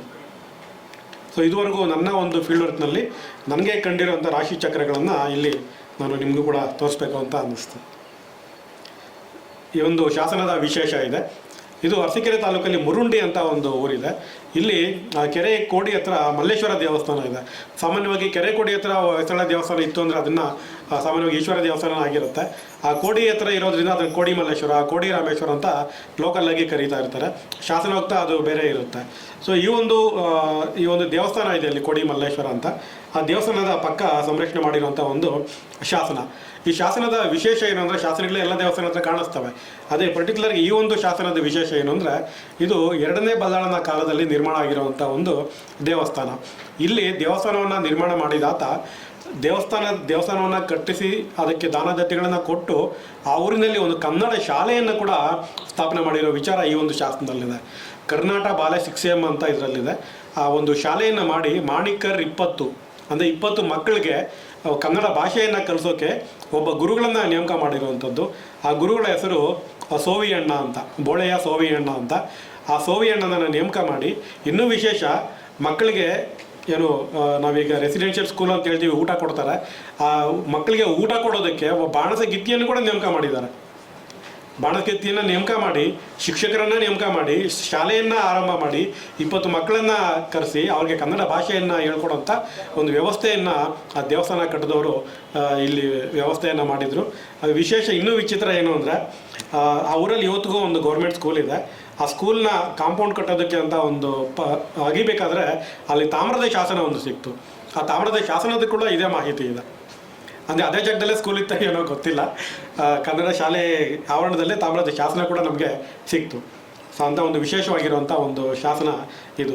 ಅದೇ ದುರದೃಷ್ಟವಶಾತ್ ಕನ್ನಡ ಶಿಕ್ಷಕನ ಹೆಸರು ಇವತ್ತು ನಮಗೆ ಗೊತ್ತೇ ಇಲ್ಲ, ಸೋವಿಯಣ್ಣ ಅಂತ, ಯಾರಿಗೂ ಗೊತ್ತಿಲ್ಲ. ಅದೇ ಬಳ್ಳಿಗಾವಿನಲ್ಲಿ ಕೂಡ ನಮಗೆ ಕೆಲವು ಶಾಸನಗಳಲ್ಲಿ ಈ ಒಂದು ಮಾಹಿತಿ ಸಿಗುತ್ತೆ. ಅಲ್ಲಿ ಶೈಕ್ಷಣಿಕ ಕೇಂದ್ರಗಳಿದ್ದಿದ್ದು, ಈ ರೀತಿಯಾಗಿ ಕನ್ನಡ ಭಾಷೆಯನ್ನು ಕಲಿಸ್ತಾ ಇದ್ದಿದ್ದ ಮಾಹಿತಿ ನಮಗೆ ಸಿಗುತ್ತೆ. ಇದು ಡಿ ಕಲ್ಲಹಳ್ಳಿ ಅಂತ, ದೇಶಾಣಿ ಕಲ್ಲಹಳ್ಳಿ ಅಂತ. ಅಲ್ಲಿ ಕಾಲಭೈರವನ ಒಂದು ಗುಡಿ ಒಂದು ಗುಡ್ಡದ ಮೇಲೆ ಇದೆ. ಕಾಲಭೈರವನ ಗುಡಿಯ ಮುಂಭಾಗ ಇರುವಂಥ ಒಂದು ವೀರ್ಗಲ್ಲು. ಇದನ್ನು ವೀರ್ಗಲ್ ಅಂತ ಕರಿಬೋದು ಏನೋ ಗೊತ್ತಿಲ್ಲ, ಆದರೆ ಲಕ್ಷಣ ರೀತಿ ಇರೋದ್ರಿಂದ ಅದನ್ನು ವೀರ್ಗಲ್ ಅಂತ ನಾನು ಕರೀತಿದ್ದೀನಿ. ಇದರ ವಿಶೇಷ ಏನಪ್ಪ ಅಂದರೆ, ಈ ಕಾಲಭೈರವನ ಸೇವೆಯನ್ನು ಮಾಡ್ಕೊಂಡಿರ್ತಾನೆ ಒಬ್ಬ, ಅವನ ಹೆಸರು ಮಾದಿಗ ಅಂತ. ಇದು ನಾಮವಾಚಕ. ಮಾದಿಗ ಅನ್ನೋ ಭಕ್ತನವರು ಸಾವನ್ನಪ್ಪದಾಗ ಏನಾಗುತ್ತೆ, ಆ ಊರಿನವರು ಅವನ ಹೆಸರಲ್ಲಿ ಒಂದು ಕಲ್ಲನ್ನು, ಸ್ಮಾರಕವನ್ನು ಹಾಕಿದ್ದಾರೆ. ಅಂದರೆ ದೇವರ ಕಾಲಭೈರವನ ಸೇವೆಯನ್ನು ಮಾಡಿಕೊಂಡು ಸಾವನ್ನಪ್ಪಿದಾಗ ಆಗಿರುವಂಥದ್ದು. ನೀವು ಇಲ್ಲಿ ನೋಡ್ತಿದ್ದೀರಾ ಅವನು ಯಾವ ರೀತಿಯಾಗಿ ಕಾಲಭೈರವನ ಸೇವೆಯನ್ನು ಇಲ್ಲಿ ಮಾಡ್ತಾ ಇದ್ದಾನೆ. ಆತನ ಡ್ರೆಸ್ಸು, ಕಾಲಿಗೆ ಕಟ್ಕೊಂಡಿರೋಂಥ ಗೆಜ್ಜೆ, ಮತ್ತು ಇಬ್ಬರು ಆ ಕಡೆ ಈ ಕಡೆ ಸೇವಕರು ಡಮರುಗ, ಕೊಳಲು ಇದನ್ನೆಲ್ಲ ಬಾರಿಸ್ಕೊಂಡು ವಾದ್ಯಗಳನ್ನು ನುಡಿಸ್ಬೇಕಾದ್ರೆ ಅವನು ಯಾವ ರೀತಿ ಚಾಮರ ಮತ್ತು ಕತ್ತಿಯನ್ನು ಹಿಡ್ಕೊಂಡು ನೃತ್ಯವನ್ನು ಮಾಡ್ತಿದ್ದ ಅನ್ನೋದು ನಮಗೆ ಈ ಒಂದು ಸ್ಮಾರಕದಿಂದ ಗೊತ್ತಾಗುತ್ತೆ. ಸೊ ಮೇಲ್ಭಾಗದಲ್ಲಿ ಕಾಲಭೈರವ, ಅವನ ಮುಂಭಾಗದಲ್ಲಿ ಆ ಸೇವಕ ಇಲ್ಲಿ ಕೂತಿದ್ದಾನೆ. ಇದು ತುಂಬ ವಿಶೇಷವಾಗಿರುವಂಥದ್ದು. ಕರ್ನಾಟಕದಲ್ಲಿ ಈ ರೀತಿಯಾಗಿ ಬೇರೆ ಇನ್ನೇನಾದರೂ ಇದೇ ರೀತಿಯ ಸ್ಮಾರಕ ಇದೆಯೋ ಇಲ್ವೋ ನನಗೆ ಗೊತ್ತಿಲ್ಲ, ಆದರೆ ನನಗೆ ನನಗೆ ಕಂಡಿದ್ದ ಒಂದು ವಿಶೇಷ ಸ್ಮಾರಕ ಅಂತ ಅನ್ನಿಸ್ತು. ಇದು ಹಾಸನ ತಾಲೂಕಿನ ಹೊನ್ನಮ್ಮನಹಳ್ಳಿ ಅಂತಿದೆ. ಅಲ್ಲಿ ನಮಗೆ ಹೊಯ್ಸಳರ ಕಾಲದ ವೈಷ್ಣವ ಮತ್ತು ಶೈವ ದೇವಸ್ಥಾನಗಳು ಸಾಮಾನ್ಯವಾಗಿ ತುಂಬ ಕಡೆ ಇದ್ದಾವೆ. ಆದರೆ ದೇವಿಯರಿಗೆ ಅಂತ ಕಟ್ಟಿದಂತಹ ದೇವಸ್ಥಾನಗಳು ತುಂಬ ಅಪರೂಪ. ಈಗ ದೊಡ್ಡ ಗದ್ದೆಹೊನ್ನಿನಲ್ಲಿ ಲಕ್ಷ್ಮಿ ಮತ್ತು ಮಹಾಕಾಳಿ ಇದ್ದರೂ ಕೂಡ ಅಲ್ಲಿ ವಿಷ್ಣು ಮತ್ತು ಭೂತನಾಥನ ಗರ್ಭಗುಡಿಗಳು ಕೂಡ ಇದೆ. ಆದರೆ ದೇವಿಗೆ ಅಂತಲೇ ವಿಶೇಷವಾಗಿ ಕಟ್ಟಿರುವಂಥ ದೇವಸ್ಥಾನಗಳು ತುಂಬ ಕಡಿಮೆ. ಸೊ ಅದರಲ್ಲಿ ಹೊನ್ನಮ್ಮನಹಳ್ಳಿಯ ಹೊನ್ನಮ್ಮನ ದೇವಸ್ಥಾನ, ಹೊನ್ನುಡಿಕೆ ದೇವಸ್ಥಾನ ಅಂತ ಕರೀತಾರೆ. ಅದರಲ್ಲಿ ಶಾಸ್ತ್ರದಲ್ಲಿ ಹೊನ್ನುಡಿಕೆ ದೇವಿ ಅಂತಲೇ ಮೆನ್ಷನ್ ಮಾಡಿದ್ದಾರೆ. ಆ ಹೊನ್ನುಡಿಕೆ ದೇವಿ ವಿಗ್ರಹ ಸ್ವಲ್ಪ ಕಾಲು ಬೆರಳು ಸ್ವಲ್ಪ ಭಿನ್ನ ಆಗಿದ್ದರಿಂದ ಅದನ್ನು ಧರ್ಮಸ್ಥಳಕ್ಕೆ ಕೊಟ್ಬಿಟ್ರಂತೆ. ಇವತ್ತು ಹೊಸ ವಿಗ್ರಹ ಸ್ಥಾಪನೆ ಮಾಡಿದ್ದಾರೆ. ಆ ವಿಗ್ರಹದ 2 ಕಡೆ ಇರುವಂಥ ಸೇವಕಿಯರು ಎಷ್ಟು ಅದ್ಭುತವಾಗಿ ಕೆತ್ತನೆಯನ್ನು ಮಾಡಿದ್ದಾರೆ ಅಂತ ಹೇಳಿದ್ರೆ, ಆ ಇಬ್ಬರು ಸೇವಕಿಯರ ಶಿಲ್ಪಗಳು ಇವತ್ತಿಗೂ ನಮಗೆ ದೇವಸ್ಥಾನದಲ್ಲಿದೆ. ತುಂಬ ತುಂಬ ಅಪರೂಪ ಇದು ನಮಗೆ ಹೊನ್ನಮ್ಮನ ಒಂದು ದೇವಿಯ ಸೇವಕಿಯರು. ಹಾಗೆ ಕುಡುಕುಂದಿನಲ್ಲಿ ಚೌಡೇಶ್ವರಿಯ ದೇವಸ್ಥಾನ ಒಂದು ಇತ್ತು ಅಂತ ಶಾಸನ ಹೋಗ್ತಾ ಇದೆ, ಆದರೆ ಇವತ್ತು ಆ ಊರಿನಲ್ಲಿ ಆ ದೇವಸ್ಥಾನ ಇಲ್ಲ. ಹಾಗೆ ಕೆಲವು ಮಂಟಪಗಳು, ಈ ಮಂಟಪಗಳು ನಮಗೆ ನೋಡೋಕ್ಕೆ ನವರಂಗದ ಒಂದು ಭಾಗವಾಗಿ ಕಂಡರೂ ಕೂಡ ಅದೇ ಸುತ್ತಮುತ್ತ ಯಾವುದೋ ದೇವಸ್ಥಾನದ ಒಂದು ಅವಶೇಷ ಎಲ್ಲೂ ಕಂಡು ಬರೋದಿಲ್ಲ. ಆದರೆ ಇದು ಮಂಟಪಗಳ ರೀತಿ ಕೆಲಸ ಮಾಡ್ತಿದ್ದು ಅಂತ ಅನಿಸುತ್ತೆ. ನಮಗೆ ದೊಡ್ಡಗದ್ದವಳ್ಳಿಯ ಒಂದು ಶಾಸನದಲ್ಲಿ ದೊಡ್ಡಗದ್ದವಳ್ಳಿಯಿಂದ ಹಳೆಬೀಡಿಗೆ ಹೋಗಬೇಕಾದ್ರೆ ಹೆದ್ದಾರಿ ಅಂತ ಮೆನ್ಷನ್ ಮಾಡಿದ್ದಾರೆ ಶಾಸನದಲ್ಲಿ. ದೊಡ್ಡಗದ್ದವಳ್ಳಿಯಿಂದ ಹಳೆಬೀಡಿಗೆ ಇದ್ದಂತಹ ಹೆದ್ದಾರಿನಲ್ಲಿ ಒಂದು ಜನರಿಗೆ ನೀರು ಸಹಾಯ ಮಾಡೋದಕ್ಕೋಸ್ಕರ ಅರವಂಟಿಗೆಯನ್ನು ಸ್ಥಾಪನೆ ಮಾಡಿದ್ದ ಒಂದು ಉಲ್ಲೇಖ ಸಿಗುತ್ತೆ ದೊಡ್ಡಗದ್ದವಳ್ಳಿ ಶಾಸನದಲ್ಲಿ. ಇದು ಕೂಡ ಇಲ್ಲೇನು ನೋಡ್ತಿದ್ದೀರಾ, ಇದು ಹಗರೆ ಕ್ರಾಸ್ನಿಂದ ಹಳೆಬೀಡಿಗೆ ಹೋಗುವಂಥ ಒಂದು ಮಾರ್ಗದಲ್ಲಿದೆ. ಬಹುಶಃ ಇದು ಅರವಂಟಿಗೆ ಈ ರೀತಿ ಬಳಕೆ ಮಾಡ್ತಿದ್ರೋ ಏನೋ ನಾವು ಊಹೆ ಮಾಡ್ಬೋದು. ಅದೇ ರೀತಿ ನನ್ನ ಒಂದು ಕ್ಷೇತ್ರ ಕಾರ್ಯದಲ್ಲಿ ಕಂಡಂತಹ ಕೆಲವು ಈ ರೀತಿಯ ಮಂಟಪಗಳನ್ನು ಇಲ್ಲಿ ನಿಮಗೆ ಕೊಟ್ಟಿದ್ದೇನೆ. ಕೆಲವು ಹಾಸನ ಜಿಲ್ಲೆಯಲ್ಲಿದ್ದಾವೆ, ಕೆಲವು ಚಿಕ್ಕಮಗಳೂರು, ಕೆಲವು ಮಂಡ್ಯ ಡಿಸ್ಟಿಕ್ನಲ್ಲಿ ಇದ್ದಾವೆ. ಈಗ ಹೊರ ರಾಜ್ಯದ ವರ್ತಕರು ಅಥವಾ ವಲಸಿಗರು ನಿರ್ಮಾಣ ಮಾಡಿರುವಂಥ ದೇವಸ್ಥಾನಗಳು, ಸಾಮಾನ್ಯವಾಗಿ ನಾವು ನಮ್ಮ ಹೊಯ್ಸಳ ಕಾಲದ ದೇವಸ್ಥಾನಗಳನ್ನು ರಾಜರು, ರಾಣಿಯರು, ದಂಡನಾಯಕರು, ಮಂತ್ರಿಗಳು, ಕೊನೆಗೆ ಸೇನಭಾವರು, ಶ್ರೀಕರಣದ ಹೆಗ್ಗಡೆಗಳು, ಗ್ರಾಮದ ಗೌಡರು, ಜನಸಾಮಾನ್ಯರು, ಕೊನೆಗೆ ನರ್ತಕಿಯರು ಕೂಡ ದೇವಸ್ಥಾನಗಳನ್ನು ನಿರ್ಮಾಣ ಮಾಡಿರೋದು ನಮಗೆ ಶಾಸನಗಳ ಆಧಾರದಿಂದ ಗೊತ್ತಾಗುತ್ತೆ. ಆದರೆ ಹೊರ ರಾಜ್ಯದಿಂದ ಬಂದು ಇಲ್ಲಿ ನೆಲೆಸಿ ಇಲ್ಲಿ ದೇವಸ್ಥಾನಗಳನ್ನು ಕಟ್ಟಿರುವಂಥ ಮಾಹಿತಿ ತುಂಬ ಅಪರೂಪ, ತುಂಬ ವಿಶೇಷ ಅಂತ ಹೇಳಬಹುದು. ಅಂಥ ಕೆಲವು ದೇವಸ್ಥಾನಗಳ ಉಲ್ಲೇಖ ಇಲ್ಲಿದೆ. ಇಲ್ಲಿ ಮೊದಲಿಗೆ ನೋಡ್ತಾ ಇರುವಂಥದ್ದು ಇದು ಅರಕೆರೆಯ ದಾಮೋದರ ಶೆಟ್ಟಿ ಕಟ್ಟಿಸಿದ ಒಂದು ದೇವಸ್ಥಾನ, ಚೆನ್ನಕೇಶವ ಅಥವಾ ಲಕ್ಷ್ಮೀನರಸಿಂಹ ದೇವಸ್ಥಾನ ಅಂತ ಕರಿತೀವಿ. ಇದು ವೆಲ್ ಮೇಂಟೈನ್ಡ್ ದೇವಸ್ಥಾನ. ಇದು ಬಾಣಾವರ ಮತ್ತು ಹಳೆಬೀಡು ಮಧ್ಯದಲ್ಲಿ ಅರಕೆರೆ ಅಂತಿದೆ, ಆ ಊರಿನ ಒಂದು ದೇವಸ್ಥಾನ. ಇದನ್ನು ಕೇರಳ ಮೂಲದ ದಾಮೋದರ ಶೆಟ್ಟಿ ಅಂತ ಕಟ್ಟಿಸಿದ್ದಾನೆ. ಇದು ಅರಸೀಕೆರೆ ಮತ್ತು ಬಾಣಾವರ ಮಧ್ಯದಲ್ಲಿ ಬೆಂಡೆಕೆರೆ ಅಂತ ಬರುತ್ತೆ. ಬೆಂಡೆಕೆರೆಯಲ್ಲಿ 2 ದೇವಸ್ಥಾನ ಇದೆ ಹೊಯ್ಸಳರ ಕಾಲದ್ದು. ಅದರಲ್ಲಿ 2 ಪಾಳು ಬಿದ್ದಿದ್ದಾವೆ. ಈಗ ನೀವು ನೋಡ್ತಿದ್ದೀರಾ, ಇಲ್ಲಿ ಈ ಭಾಗದಲ್ಲಿ ಕಾಣಿಸ್ತಿರೋದು ಶಾಸನ ಮುಕ್ಕಾಲು ಭಾಗ ಮುಚ್ಚೋಗೋ ಥರ ಈ ತೆಂಗಿನ ಚಿಪ್ಪುಗಳು ಮತ್ತು ಗರಿಗಳನ್ನು ಹಾಕಿ ತುಂಬಿದ್ದಾರೆ. ಸೊ ಅಲ್ಲಿ ಹೋದಾಗ ಅವ್ರು ಸ್ವಲ್ಪ ತಿಳುವಳಿಕೆ ಹೇಳಬೇಕಾಯಿತು. ಸೊ ಈ ಒಂದು ದೇವಸ್ಥಾನವನ್ನು ಕಟ್ಟಿದ್ದು ಅದೇ ಕೇರಳ ಮೂಲದ ದಾಮೋದರ ಶೆಟ್ಟಿ. ಈ ದೇವಸ್ಥಾನವನ್ನು ಯಾರು ಕಟ್ಟಿದ ಅದೇ ವ್ಯಕ್ತಿ ಇಲ್ಲಿ ದಾಮೋದರೇಶ್ವರ ದೇವಸ್ಥಾನವನ್ನು ನಿರ್ಮಾಣ ಮಾಡಿದ್ದಾನೆ. ಸೊ ಇವತ್ತಿನ ಸ್ಥಿತಿ ಈ ರೀತಿ ಇದೆ. ಇದು ಅರಸೀಕೆರೆಯಿಂದ ಮುಂದೆ ಒಂದು ಶಂಕರನಹಳ್ಳಿ ಅಂತ ಒಂದು ಊರಿದೆ. ಅಲ್ಲಿ ಅದೇ ಕೇರಳ ಮೂಲದ ಶಂಕರ ಶೆಟ್ಟಿ ಅನ್ನೋ ಬಾತ ಕಟ್ಟಿಸಿರುವಂಥದ್ದು ಈ ಒಂದು ದೇವಸ್ಥಾನವನ್ನು ಕಟ್ಟಿಸಿದ್ದಾನೆ. ಇವರೆಲ್ಲ ಯಾಕೆ ಕೇರಳದಿಂದ ಇಲ್ಲಿ ಬಂದರು ಅಂದರೆ, ಇವರೆಲ್ಲ ವ್ಯಾಪಾರಿಗಳು. ಯಾಕೆಂದರೆ ಅರಸೀಕೆರೆ ಆಗಿನ ಕಾಲಕ್ಕೆ ಬಹುದೊಡ್ಡ ವಾಣಿಜ್ಯ ಪಟ್ಟಣ ಆಗಿದ್ದರಿಂದ ಬೇರೆ ಬೇರೆ ರಾಜ್ಯಗಳಿಂದ ಇಲ್ಲಿ ಬಂದು ವರ್ತಕರು ನೆಲೆಗೊಳ್ತಾ ಇದ್ದರು. ಸೊ ಅದರಿಂದ ನಮಗೆ ಅರಸೀಕೆರೆ ತುಂಬ ವಾಣಿಜ್ಯ ಪಟ್ಟಣ ಆಗಿದ್ದರಿಂದ ನಾವು ಸುತ್ತಮುತ್ತ ಈ ವರ್ತಕರು ನೆಲೆಸಿರುವಂಥ ಊರುಗಳು ಮತ್ತು ಅವ್ರು ಕಟ್ಟಿಸಿರೋಂಥ ದೇವಸ್ಥಾನಗಳ ಇವತ್ತಿಗೂ ಕೂಡ ನಾವು ಕಾಣ್ಬೋದು. ಇದು ಅದೇ ಅರಸೀಕೆರೆ ತಾಲೂಕಿಗೆ ಸೇರಿದ ಹಿರಿಯೂರಿನ ಎಲ್ಲಿ ಮೊದಲನೇ ರಾಶಿಚಕ್ರದ ಕಲ್ಲು ನೀವು ನೋಡಿದ್ರಿ, ಇದೇ ದೇವಸ್ಥಾನದ ಮುಂಭಾಗದಲ್ಲಿರುವಂಥದ್ದು. ಇದನ್ನು ಕಂಡನಂಬಿ ಅಂತ ಬಾತ ಕಟ್ಟಿಸಿರುವಂಥದ್ದು. ಈ ಕಂಡನಂಬಿಯ ಪೂರ್ವಜರು ಅಂದರೆ 4-5 ತಲೆಮಾರಿಗಳ ಹಿಂದಿನವರು ಕೇರಳದಿಂದ ಇಲ್ಲಿ ಬರ್ತಾರೆ. ಕುಳಮುಖ ಪಟ್ಟಣ ಅಂತ ಕರೆದಿದ್ದಾರೆ ಕೇರಳದ ಒಂದು ಊರನ್ನು. ಆ ಊರಿಂದ ಇಲ್ಲಿ ಬಂದು ಸೆಟ್ಲ್ ಆಗ್ತಾರೆ. ಈ ಒಂದು ವಿಶೇಷ ಏನಂದರೆ ಈ ಫ್ಯಾಮಿಲಿನಲ್ಲಿ ಅಳಿಯ ಸಂತಾನಕ್ಕೆ ಪ್ರಾಧಾನ್ಯತೆ. ಅಂದರೆ ನಾವೀಗ ಮಗಳಿಗೆ ಯಾವ ರೀತಿ ಪ್ರಾಧಾನ್ಯತೆ ಕೊಡ್ತೀವಿ, ಆಗ ಅಳಿಯ ಸಂತಾನ ಅಂದರೆ ಆತನ ಆಸ್ತಿ, ಮಾವನ ಆಸ್ತಿ ಎಲ್ಲ ಅಳಿಯನಿಗೆ ಹೋಗುವಂಥ ಒಂದು ಅಳಿಯ ಸಂತಾನ ಪ್ರಾಧಾನ್ಯತೆ ಈ ಒಂದು ಶಾಸನದಲ್ಲಿ ಸಿಗುತ್ತೆ. ಈ ಕಂಡನಂಬಿಯ ಮಗ ಕುಂಜಶೆಟ್ಟಿ ಅಂತ, ಆತ ಅಕಾಲಿಕ ಮರಣವಾಗ್ತಾನೆ, ಬಾಲಕ ಸಾವನ್ನಪ್ತಾನೆ. ಆತನ ನೆನಪಿನಲ್ಲಿ ಕಟ್ಟಿಸಿರುವಂಥ ಒಂದು ದೇವಸ್ಥಾನ ಕುಂಜೇಶ್ವರ ದೇವಸ್ಥಾನ. ಆತನ ಮಗಳು ಚಂದವೆ ಅಂತ. ಆ ಚಂದವೆಗೆ ವಿಭೂತಿ ಪಟ್ಟವನ್ನು ಕಟ್ಟಿ ಈ ಒಂದು ದೇವಸ್ಥಾನದ ಮಾಲೀಕಳನ್ನಾಗಿ ಅಥವಾ ಮೇಲ್ವಿಚಾರಣೆ ನೋಡ್ಕೊಳ್ಳೋದಕ್ಕೋಸ್ಕರ ಆ ತಂದೆ ನೇಮಕ ಮಾಡ್ತಾನೆ. ಆ ವಿಭೂತಿ ಪಟ್ಟವನ್ನು ಕಟ್ಟೋದಕ್ಕೆ ಹಳೆಬೀಡಿನಿಂದ ರಾಜಪುರೋಹಿತರು ಬಂದು ಆಕೆಗೆ ವಿಭೂತಿ ಪಟ್ಟವನ್ನು ಕಟ್ಟಿರೋ ಮಾಹಿತಿ ನಮಗೆ ಇಲ್ಲಿ ಸಿಗುತ್ತೆ. ಈತ ಕುಳಮುಖ ನಗರದ ಒಬ್ಬ ವ್ಯಾಪಾರಿ ಇಲ್ಲಿ ಬಂದಿರ್ತಾನೆ. ಇದು ಹಾಸನ ತಾಲೂಕಿನ ಹೆರಗು ಗ್ರಾಮದಲ್ಲಿ ಇವತ್ತು ಕೀರ್ತಿನಾರಾಯಣ ದೇವಸ್ಥಾನ ಅಂತಿದೆ, ಚೆನ್ನಾಗಿ ಮೇಂಟೈನ್ ಮಾಡಿದ್ದಾರೆ. ಅಲ್ಲಿನ ಶಾಸನದ ಪ್ರಕಾರ ಕಾಶ್ಮೀರ ಮೂಲದ ಜೈಭಟ್ಟ ನಾಯಕ, ಈ ಜೈಭಟ್ಟ ನಾಯಕ ನಮ್ಮ ಕಾಶ್ಮೀರ ಮೂಲ, ಅಲ್ಲಿಂದ ಬಂದು ಕಾಶ್ಮೀರ ದೇಶದ ರಾಜಗೂಲ ವಿಷಯ ಅಂತ ಬರುತ್ತೆ. ಆ ರಾಜಗೂಲ ವಿಷಯದ ದಾರುಷ ಗ್ರಾಮದ ಜೈಭಟ್ಟ ನಾಯಕರು ಅವರು ಕಟ್ಟಿಸಿರುವಂಥ ಒಂದು ದೇವಸ್ಥಾನ ಇದು. ನಿಮ್ಗಾಗಲೇ ಗೊತ್ತಿರೋ ಹಾಗೆ ದೊಡ್ಡಗದ್ದವಳ್ಳಿಯ ದೇವಸ್ಥಾನವನ್ನು ಕಟ್ಟಿದ್ದು ಮಧ್ಯ ದೇಶೋದ್ಭವ ಅಂತ ಶಾಸನದಲ್ಲಿದೆ. ಅಂದರೆ ಮಹಾರಾಷ್ಟ್ರದ ಕುಲ್ಲಹಣ ರಾವುತ ಮತ್ತು ಸಹಜಾದೇವಿ ಆ ದಂಪತಿಗಳು ಕಟ್ಟಿಸಿರುವಂಥ ಒಂದು ದೇವಸ್ಥಾನ. ಇದು ತುಂಬ ಕಾಂಟ್ರವರ್ಷಿಯಲ್ ಆಗಿರುವಂಥ ಶಿಲ್ಪಗಳಿದು.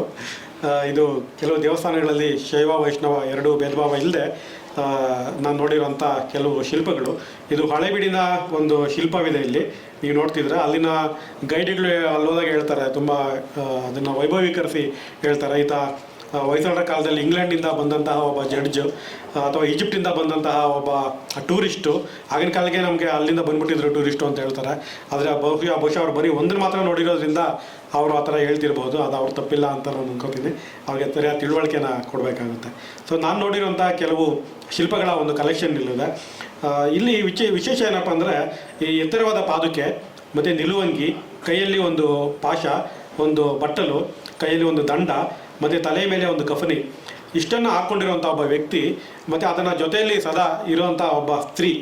ಹಾಗೆ ಕೂಡ ಎತ್ತರದ ಪಾದುಕೆ, ನಾಗ ಕಾಲುಗಳಿಗೆ ನಾಗ ಸರ್ಪ ಸುತ್ತಕೊಂಡಿದೆ, ಕೈಯಲ್ಲಿ ಕೂಡ ಒಂದು ಸರ್ಪವನ್ನು ಇಟ್ಕೊಂಡಿರ್ತಾಳೆ, ಈಗೇನು ದಂಡ ಇಟ್ಕೊಂಡಿದ್ದಾಳೆ. ಆಕೆ ಹೆಗಲ ಮೇಲೆ ಒಂದು ಸರ್ಪ ಇದೆ.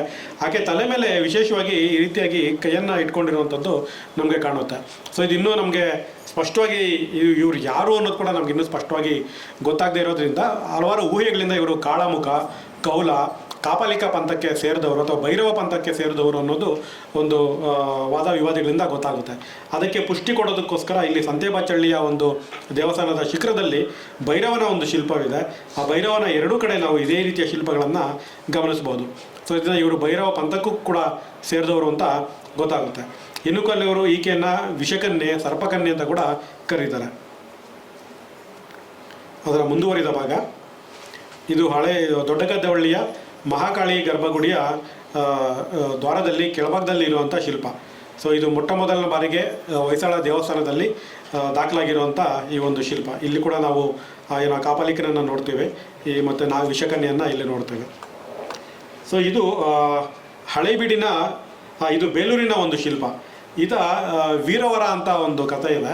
ಆತ ಏನು ಅಂದರೆ ವೀರವರ ತನ್ನ ಇಡೀ ಒಂದು ಫ್ಯಾಮಿಲಿ ಸಮೇತ ಮಹಾಕಾಳಿಗೆ ಆತ್ಮಾರ್ಪಣೆ ಮಾಡಿಕೊಳ್ಳುವಂಥ ಒಂದು ಕಥೆ ಅದು. ಇಲ್ಲಿ ಆತ ಮಹಾಕಾಳಿ ಆತನನ್ನು ತಡೀತಾ ಇದ್ದಾಳೆ. ಮತ್ತು ಇನ್ನೂ ಕೆಲವು ಶಿಲ್ಪಗಳು. ಇದು ಹಳೆಬೀಡಿನ ಒಂದು ಶಿಲ್ಪ. ಈಗ ಕೆಲವು ದೇವಸ್ಥಾನಗಳು, ಈಗ ನೋಡಿ ನಾನು ಹೋಗಿ ನೋಡ್ಕೊಂಬರೋಂಥ ದೇವಸ್ಥಾನಗಳನ್ನು ಹೊಯ್ಸಳ ಹೆರಿಟೇಜ್ ಆಲ್ಬಮ್ ಅನ್ನೋ ಒಂದು ಆಲ್ಬಮ್ ಮುಖಾಂತರ ಫೇಸ್ಬುಕ್ಕಲ್ಲಿ ಹಾಕ್ತಾ ಇರ್ತೀನಿ. ಹಾಗೆ ಯೂಟ್ಯೂಬ್ ಚಾನಲ್ನಲ್ಲಿ ಕೂಡ ದೇವಸ್ಥಾನಗಳ ದುಸ್ಥಿತಿಯನ್ನು ನಾನು ವಿಡಿಯೋ ಮಾಡಿ ಹಾಕ್ತಾ ಇರ್ತೀನಿ. ಅದನ್ನು ನೋಡಿದಂತಹ ಕೆಲವು ಯುವಕ ತಂಡಗಳು ಏನು ಮಾಡ್ತವೆ, ಈಗ ನಾವು ಅನ್ಕೋಬೋದು ಎಲ್ಲ ಮೊಬೈಲಿಂದ ಬಿದ್ದಿದ್ದಾರೆ ಅಂತ.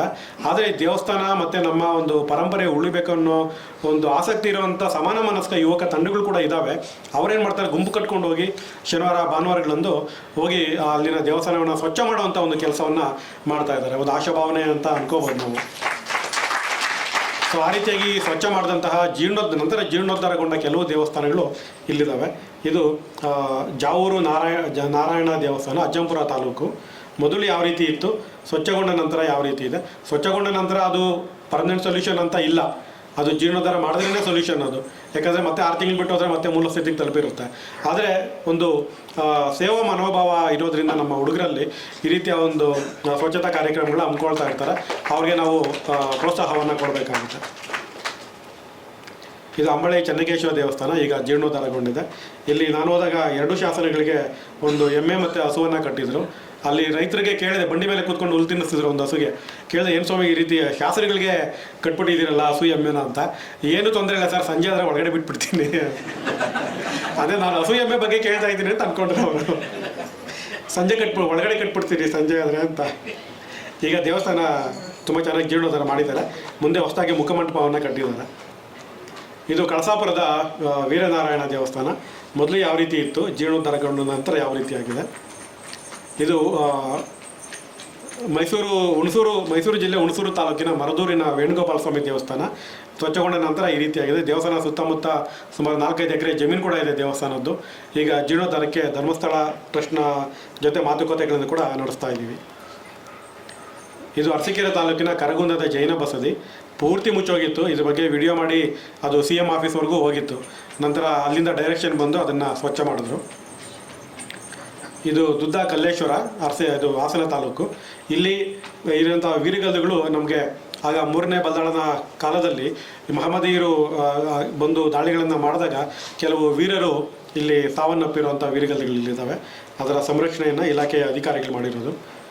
ಇದು ಹೊಳಲು ಯೋಗ ನರಸಿಂಹಸ್ವಾಮಿ ದೇವಸ್ಥಾನ. ಈಗ ಇದು ಜೀರ್ಣೋದ್ಧಾರ ಕಾಲ ಕೂಡಿ ಬಂದಿದೆ.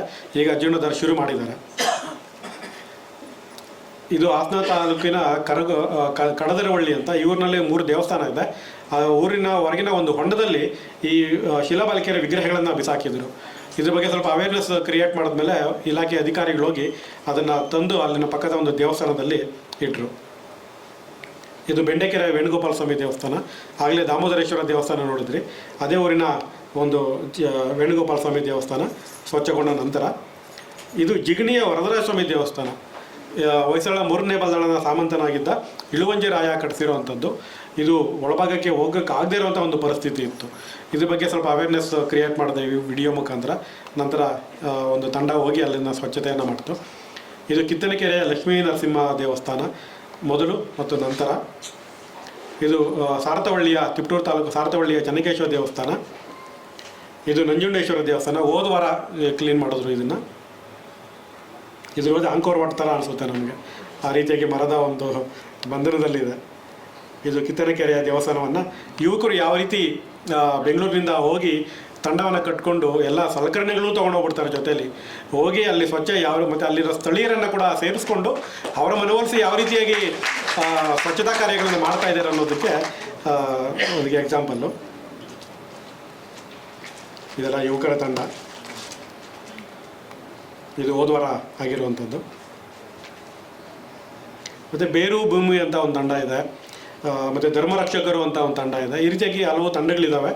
ಸೊ ಅವರು ಈ ರೀತಿಯ ಒಂದು ಸಾಮಾಜಿಕ ಕೆಲಸಗಳನ್ನು ಮಾಡ್ತಾ ಇರ್ತಾರೆ.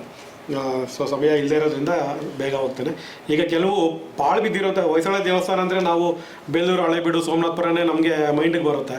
ಆದರೆ ಈ ರೀತಿಯಾಗೂ ಕೆಲವು ಹೊಯ್ಸಳ ದೇವಸ್ಥಾನಗಳಿದ್ದಾವೆ ಅನ್ನೋದನ್ನು ನನ್ನ ಒಂದು ಫೀಲ್ಡ್ ವರ್ಕ್ನಲ್ಲಿ ನಾನು ನೋಡಿದ್ದೇನೆ. ಇದ್ರ ಒಳಭಾಗದಲ್ಲಿ ದೇವಸ್ಥಾನ ಇದೆ. ಅಡಗೂರು ಮಲ್ಲಿಕಾರ್ಜುನ ಸ್ವಾಮಿ ದೇವಸ್ಥಾನ. ಅದೇ ದೇವಸ್ಥಾನದ ಮುಂದೆ ಇರೋಂಥ ಇನ್ನೊಂದು ಅಡಗೂರು ಕಲ್ಲೇಶ್ವರ ದೇವಸ್ಥಾನ. ಅಡಗೂರು ಲಕ್ಷ್ಮೀನಾರಾಯಣ ಸ್ವಾಮಿ ದೇವಸ್ಥಾನ ಇದೆ. ಜೈನ ಬಸದಿ ಇದೆ. ಒಂದು ಕಲ್ಲೇಶ್ವರ ದೇವಸ್ಥಾನ ಇದೆ. ಒಂದು ಕಾಲಭೈರವ ದೇವಸ್ಥಾನ. 4 ಇದ್ದಾವೆ ಊರೊಳಗಡೆ. ಊರಿಂದ ಹೊರಗಡೆ ಇರುವಂಥ 2 ದೇವಸ್ಥಾನ ಇದು. ಈಗಾಗಲೇ ನೀವು ನೋಡಿದ್ರಿ. ಹಾಸಂದಿ ಮೌನೇಶ್ವರ, ಕೇರ್ಪೇಟೆ ತಾಲೂಕಿನ ಬಳ್ಳೆಕೆರೆ ಈಶ್ವರ, ಬಂಕನಕಟ್ಟೆ ಬಂಗನಾಥೇಶ್ವರ, ಅಜ್ಜಂಪುರ ತಾಲೂಕು. ಇದು ಬೆಂಡೆಕೆರೆ ರಾಮೇಶ್ವರ, ಮೂಲ ದಾಮೋದರೇಶ್ವರ, ಬೆಂಡೆಕೆರೆ ವೇಣುಗೋಪಾಲ, ದುದ್ದ ಇದು ಆಲೂರು ತಾಲೂಕಿನ ದೊಡ್ಡ ಕಣಗಾಲು ಕಲ್ಲೇಶ್ವರ, ಅದೇ ಊರಿನ ಮಲ್ಲೇಶ್ವರ. ಇದು ಮಂಡ್ಯ ಮತ್ತು ಮೇಲ್ಕೋಟೆಯ ಮಾರ್ಗದಲ್ಲಿ ಸಿಗೋ ದುದ್ದ. ಆ ದುದ್ದದ ಒಂದು ಈಶ್ವರ ದೇವಸ್ಥಾನದ ಸ್ಥಿತಿ. ಇದು ಹಾಸನ ತಾಲೂಕಿನ ದುದ್ದದ ಕಲ್ಲೇಶ್ವರ. ಇದು ಹಳೇಲಕ್ಕಿಯ ಚಿಕ್ಕಮಗಳೂರು ಪಕ್ಕದಲ್ಲೇ ಇದೆ. ಆ ಊರಿನ ಒಂದು ಚೆನ್ನಕೇಶ್ವರ ದೇವಸ್ಥಾನ ಇದು. ಇದು ಹೆರಗು ಬಸದಿ, ಜೈನ ಬಸದಿ. ಇದು ಹಿರೇಕಡಲೂರಿನ ಚೆನ್ನಕೇಶವ, ಹಿರಿಯಂಗಳದ ಕೇಶವ.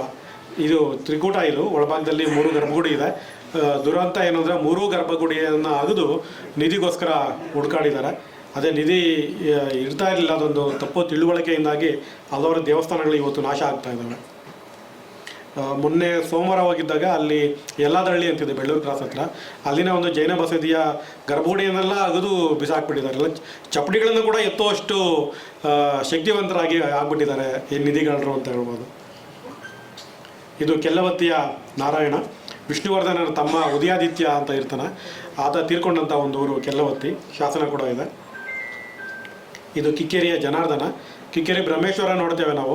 ಅದೇ ಊರಲ್ಲಿ ಮೂಲ ಬ್ರಹ್ಮೇಶ್ವರ ಅಂತ ಇನ್ನೊಂದು ದೇವಸ್ಥಾನ ಇದೆ. ಕೆರೆ ಹಿಂಭಾಗದಲ್ಲಿ ಪಾಳು ಬಿದ್ದಿದೆ. ಅದೇ ಊರಲ್ಲಿರುವಂಥ ಜನಾರ್ದನ ದೇವಸ್ಥಾನ. ಮೂರ್ತಿ ಇಲ್ಲ ಇವತ್ತು. ಮತ್ತು ಲಕ್ಷ್ಮೀ ನರಸಿಂಹ, ಯೋಗ ನರಸಿಂಹ ಅಂತ ಇನ್ನೂ 2 ದೇವಸ್ಥಾನ ಇದ್ದಾವೆ. ಇದು ಊರಿನ ಕೆರೆ ಭಾಗದಲ್ಲಿರುವಂಥ ಮೂಲ ಬ್ರಹ್ಮೇಶ್ವರ ದೇವಸ್ಥಾನ. ಇವತ್ತು ಮಲ್ಲೇಶ್ವರ ಅಂತ ಕರೀತಾರೆ. ಇದು ಕೊಳಗುಂದ ಅಂತ ಬಾಣವಾರದ ಹತ್ರ ಇದೆ. ಹೊಯ್ಸಳರ ಕಾಲದಲ್ಲೇ ನಿರ್ಮಾಣ ಆಗಿದಂಥ ಏಕೈಕ ಗಣಪತಿ ದೇವಸ್ಥಾನ. ಆ ಊರಿನಲ್ಲಿ ಮಾವುತರಿದ್ದರು. ಅಂದರೆ ಆನೆಗಳನ್ನು ಬಳಸಿ ಹೊಯ್ಸಳ ಸೈನ್ಯಕ್ಕೆ ಸರಬರಾಜು ಮಾಡ್ತಾ ಇದ್ದವರು. ಅವರು ಕಟ್ಟಿಸಿರುವಂಥ ಅವರ ದೇವರು ಅಂದರೆ ಆನೆ ಗಣಪತಿಗೆ ಕಟ್ಟಿಸಿರುವಂಥ ಒಂದು ದೇವಸ್ಥಾನ, ಏಕೈಕ ಗಣಪತಿ ದೇವಸ್ಥಾನ ಈ ಊರಿನಲ್ಲಿದೆ. ನಂತರ ಇದು ಚಿಕ್ಕಮಗಳೂರು ಬೇಲೂರು ಮಾರ್ಗ ಮಧ್ಯದಲ್ಲಿ ಮಾಗಡಿ ಅಂತ ಇದೆ. ಆ ಮಾಗಡಿಯ ಲಕ್ಷ್ಮೀನರಸಿಂಹಸ್ವಾಮಿ ದೇವಸ್ಥಾನ. ಇದು ಮರಗೂರು ಈಶ್ವರ ದೇವಸ್ಥಾನ. ಇದು ಮುದಿಗೆರೆ ಸಿಂಗೇಶ್ವರ, ಅಜ್ಜಂಪುರ ತಾಲೂಕು. ಇಲ್ಲಿ ಕೃಷಿಕರು ನೋಡಿ ಯಾವ ರೀತಿಯಾಗಿ ದೇವಸ್ಥಾನವನ್ನು ದುರುಪಯೋಗ ಮಾಡ್ಕೊಳ್ತಾ ಇದ್ದಾರೆ. ಇದು ನವಿಲೆ ಲಕ್ಷ್ಮೀನಾರಾಯಣ ಸ್ವಾಮಿ ದೇವಸ್ಥಾನ. ಬಾಗರು ನವಿಲೆ ತುಂಬ ಜನ ಕೇಳಿರ್ತೀರ. ಅಲ್ಲಿನ ಒಂದು ಕೆನಲ್ನಿಂದಾಗಿ ತುಂಬ ಫೇಮಸ್ ಆಗಿತ್ತು, ತುಂಬ ಗಲಾಟೆಗಳಾಗಿತ್ತು ಅಲ್ಲಿ. ಆ ಊರಿನ ಒಂದು ದೇವಸ್ಥಾನ. ಇದು ಸಾರ್ತವಳ್ಳಿ, ಆನೆಕೆರೆ ಹತ್ರ ಇದೆ, ಸಾರ್ತವಳ್ಳಿ ಲಕ್ಷ್ಮೀ ನರಸಿಂಹ. ಇದು ತಳಲೂರು ಹರಿಹರೇಶ್ವರ. ತಳಲೂರಿನಲ್ಲಿ ಸುಮಾರು 9 ಹೊಯ್ಸಳ ದೇವಸ್ಥಾನಗಳಿದ್ದಾವೆ. 9 ದೇವಸ್ಥಾನ ಇದ್ದಾವೆ ಅಲ್ಲಿ ಒಂದು ಗಂಗರ ದೇವಸ್ಥಾನ ಕೂಡ ಇದೆ. ತುಂಬ ಚೆನ್ನಾಗಿ ಇಟ್ಕೊಂಡಿದ್ದಾರೆ. ಕಂಬಗಳಂತೂ ಅದ್ಭುತವಾಗಿದೆ, ಇವತ್ತೇ ಒಳಪುಕೊಟ್ಟಷ್ಟು ಚೆನ್ನಾಗಿದ್ದಾವೆ ಆ ಒಂದು ಊರಿನಲ್ಲಿ. ಆ ಊರಿನ ಮಧುಸೂದನ ದೇವಸ್ಥಾನ. ಮುಂಭಾಗದಲ್ಲಿ ಎಲ್ಲ ಕೊಟ್ಟಿಗೆ ಥರ ಮಾಡ್ಕೊಂಡಿದ್ದಾರೆ, ಮೇಲ್ಭಾಗದಲ್ಲಿ ಮರಗಳನ್ನು ಶೇಖರಣೆ ಮಾಡುವಂಥ ಒಂದು ವ್ಯವಸ್ಥೆ ಮಾಡ್ಕೊಂಡಿದ್ದಾರೆ ಅವರು. ಮತ್ತು ಇಲ್ಲಿನ ಒಂದು ಶಾಸನದಲ್ಲಿ ಈ ದೇವಸ್ಥಾನವನ್ನು ಕಟ್ಟಿಸಿದ ಮೇಲೆ ಪೇಂಟಿಂಗ್ಸನ್ನು ಮಾಡಿರುವಂಥ ಒಂದು ಉಲ್ಲೇಖ ಸಿಗುತ್ತೆ. ಪೇಂಟಿಂಗ್ ಪತ್ರಗಳಿಂದ ದೇವಸ್ಥಾನವನ್ನು ಅಲಂಕಾರ ಮಾಡಿದ್ರು ಅಂತ ಆ ಒಂದು ಉಲ್ಲೇಖ ಇಲ್ಲಿದೆ. ಇದು ತಾವರೆಕೆರೆಯ ಚೆನ್ನಕೇಶವ, ಚನ್ನರಾಯಪಟ್ಟಣ ತಾಲೂಕು. ಇದು ಕೇರ್ಪೇಟೆ ತಾಲೂಕಿನ ತೆಂಗಿನಘಟ್ಟದ ಹೊಯ್ಸಳೇಶ್ವರ ದೇವಸ್ಥಾನ. ಇದು ಉಮದೇವರಹಳ್ಳಿ, ಆಲೂರು ತಾಲೂಕು, ಚೆನ್ನಕೇಶವ. ಒಳಭಾಗದ ಮೂರ್ತಿ ಬೇಲೂರು ಚೆನ್ನಕೇಶವನಿಗಿಂತ ಏನು ಕಮ್ಮಿ ಇಲ್ಲ, ಅಷ್ಟು ಚೆನ್ನಾಗಿದೆ ಈ ಒಂದು ದೇವಸ್ಥಾನದ ಮೂರ್ತಿ. ಅದೇ ದೇವಸ್ಥಾನ ಹಾಳು ಬಿದ್ದಿದೆ. ಇದು ವಡಗರಹಳ್ಳಿ ಸೋಮೇಶ್ವರ ದೇವಸ್ಥಾನ. ಇದು ಯಲ್ಲಾದಹಳ್ಳಿ, ಹೋದ ಸೋಮವಾರ ಹೋಗಿದ್ದೆ ಇಲ್ಲಿಗೆ. ಯಲ್ಲಾದಹಳ್ಳಿಯ ಜೈನ ಬಸದಿಯ ಹಿಂದಿನ ಸ್ಥಿತಿ ಏನಂದರೆ ಇದು ಇಡೀ ದೇವಸ್ಥಾನ ಸೇರಿ ಅಲ್ಲಿರುವಂಥ ಎಲ್ಲ ಜಾಗವನ್ನು ಈಗ ಪ್ರೈವೇಟ್ ಲ್ಯಾಂಡ್ ಆಗಿದೆ. ಅದು ಈ ಬಸದಿಯನ್ನು ಜೀರ್ಣೋದ್ಧಾರ ಮಾಡೋಕ್ಕೆ ಕೆಲವು ತೊಡಕುಗಳು ಉಂಟಾಗಿದೆ. ಇದು ಎಳವಾರೆ ಅಂತ, ಅರಸೀಕೆರೆಯಿಂದ ಆರಹಳ್ಳಿಗೆ ಹೋಗ್ಬೇಕಾದ್ರೆ ಎಳವಾರೆ ಅಂತ ಸಿಗುತ್ತೆ, ಆ ಊರಿನಲ್ಲಿರುವಂಥದ್ದು. ಸೊ ಈ ರೀತಿಯಾಗಿ ಸುಮಾರು 200-300 ದೇವಸ್ಥಾನಗಳು ಇದೇ ರೀತಿ ಇದ್ದಾವೆ. ಕೆಲವು ಸ್ಯಾಂಪಲ್ ಮಾತ್ರ ಇಲ್ಲಿ ನಿಮಗೆ ತೋರಿಸಿದ್ದು. ಈಗ ಇಷ್ಟೊತ್ತು ದೇವಸ್ಥಾನಗಳನ್ನ ಈ ರೀತಿ ಪಾಳು ಬಿದ್ದಿರೋದು ನೋಡಿ ಸ್ವಲ್ಪ ಬೇಸರ ಆಗಿರ್ಬೋದು. ಸ್ವಲ್ಪ ಚೆನ್ನಾಗಿರೋ ದೇವಸ್ಥಾನಗಳನ್ನ ಸ್ವಲ್ಪ ನೋಡೋಣ ಈಗ. ಇದು ಅರಸೀಕೆರೆಯ ಶಿವಾಲಯ, ನೋಡಿರ್ತೀರ ನೀವೆಲ್ಲ.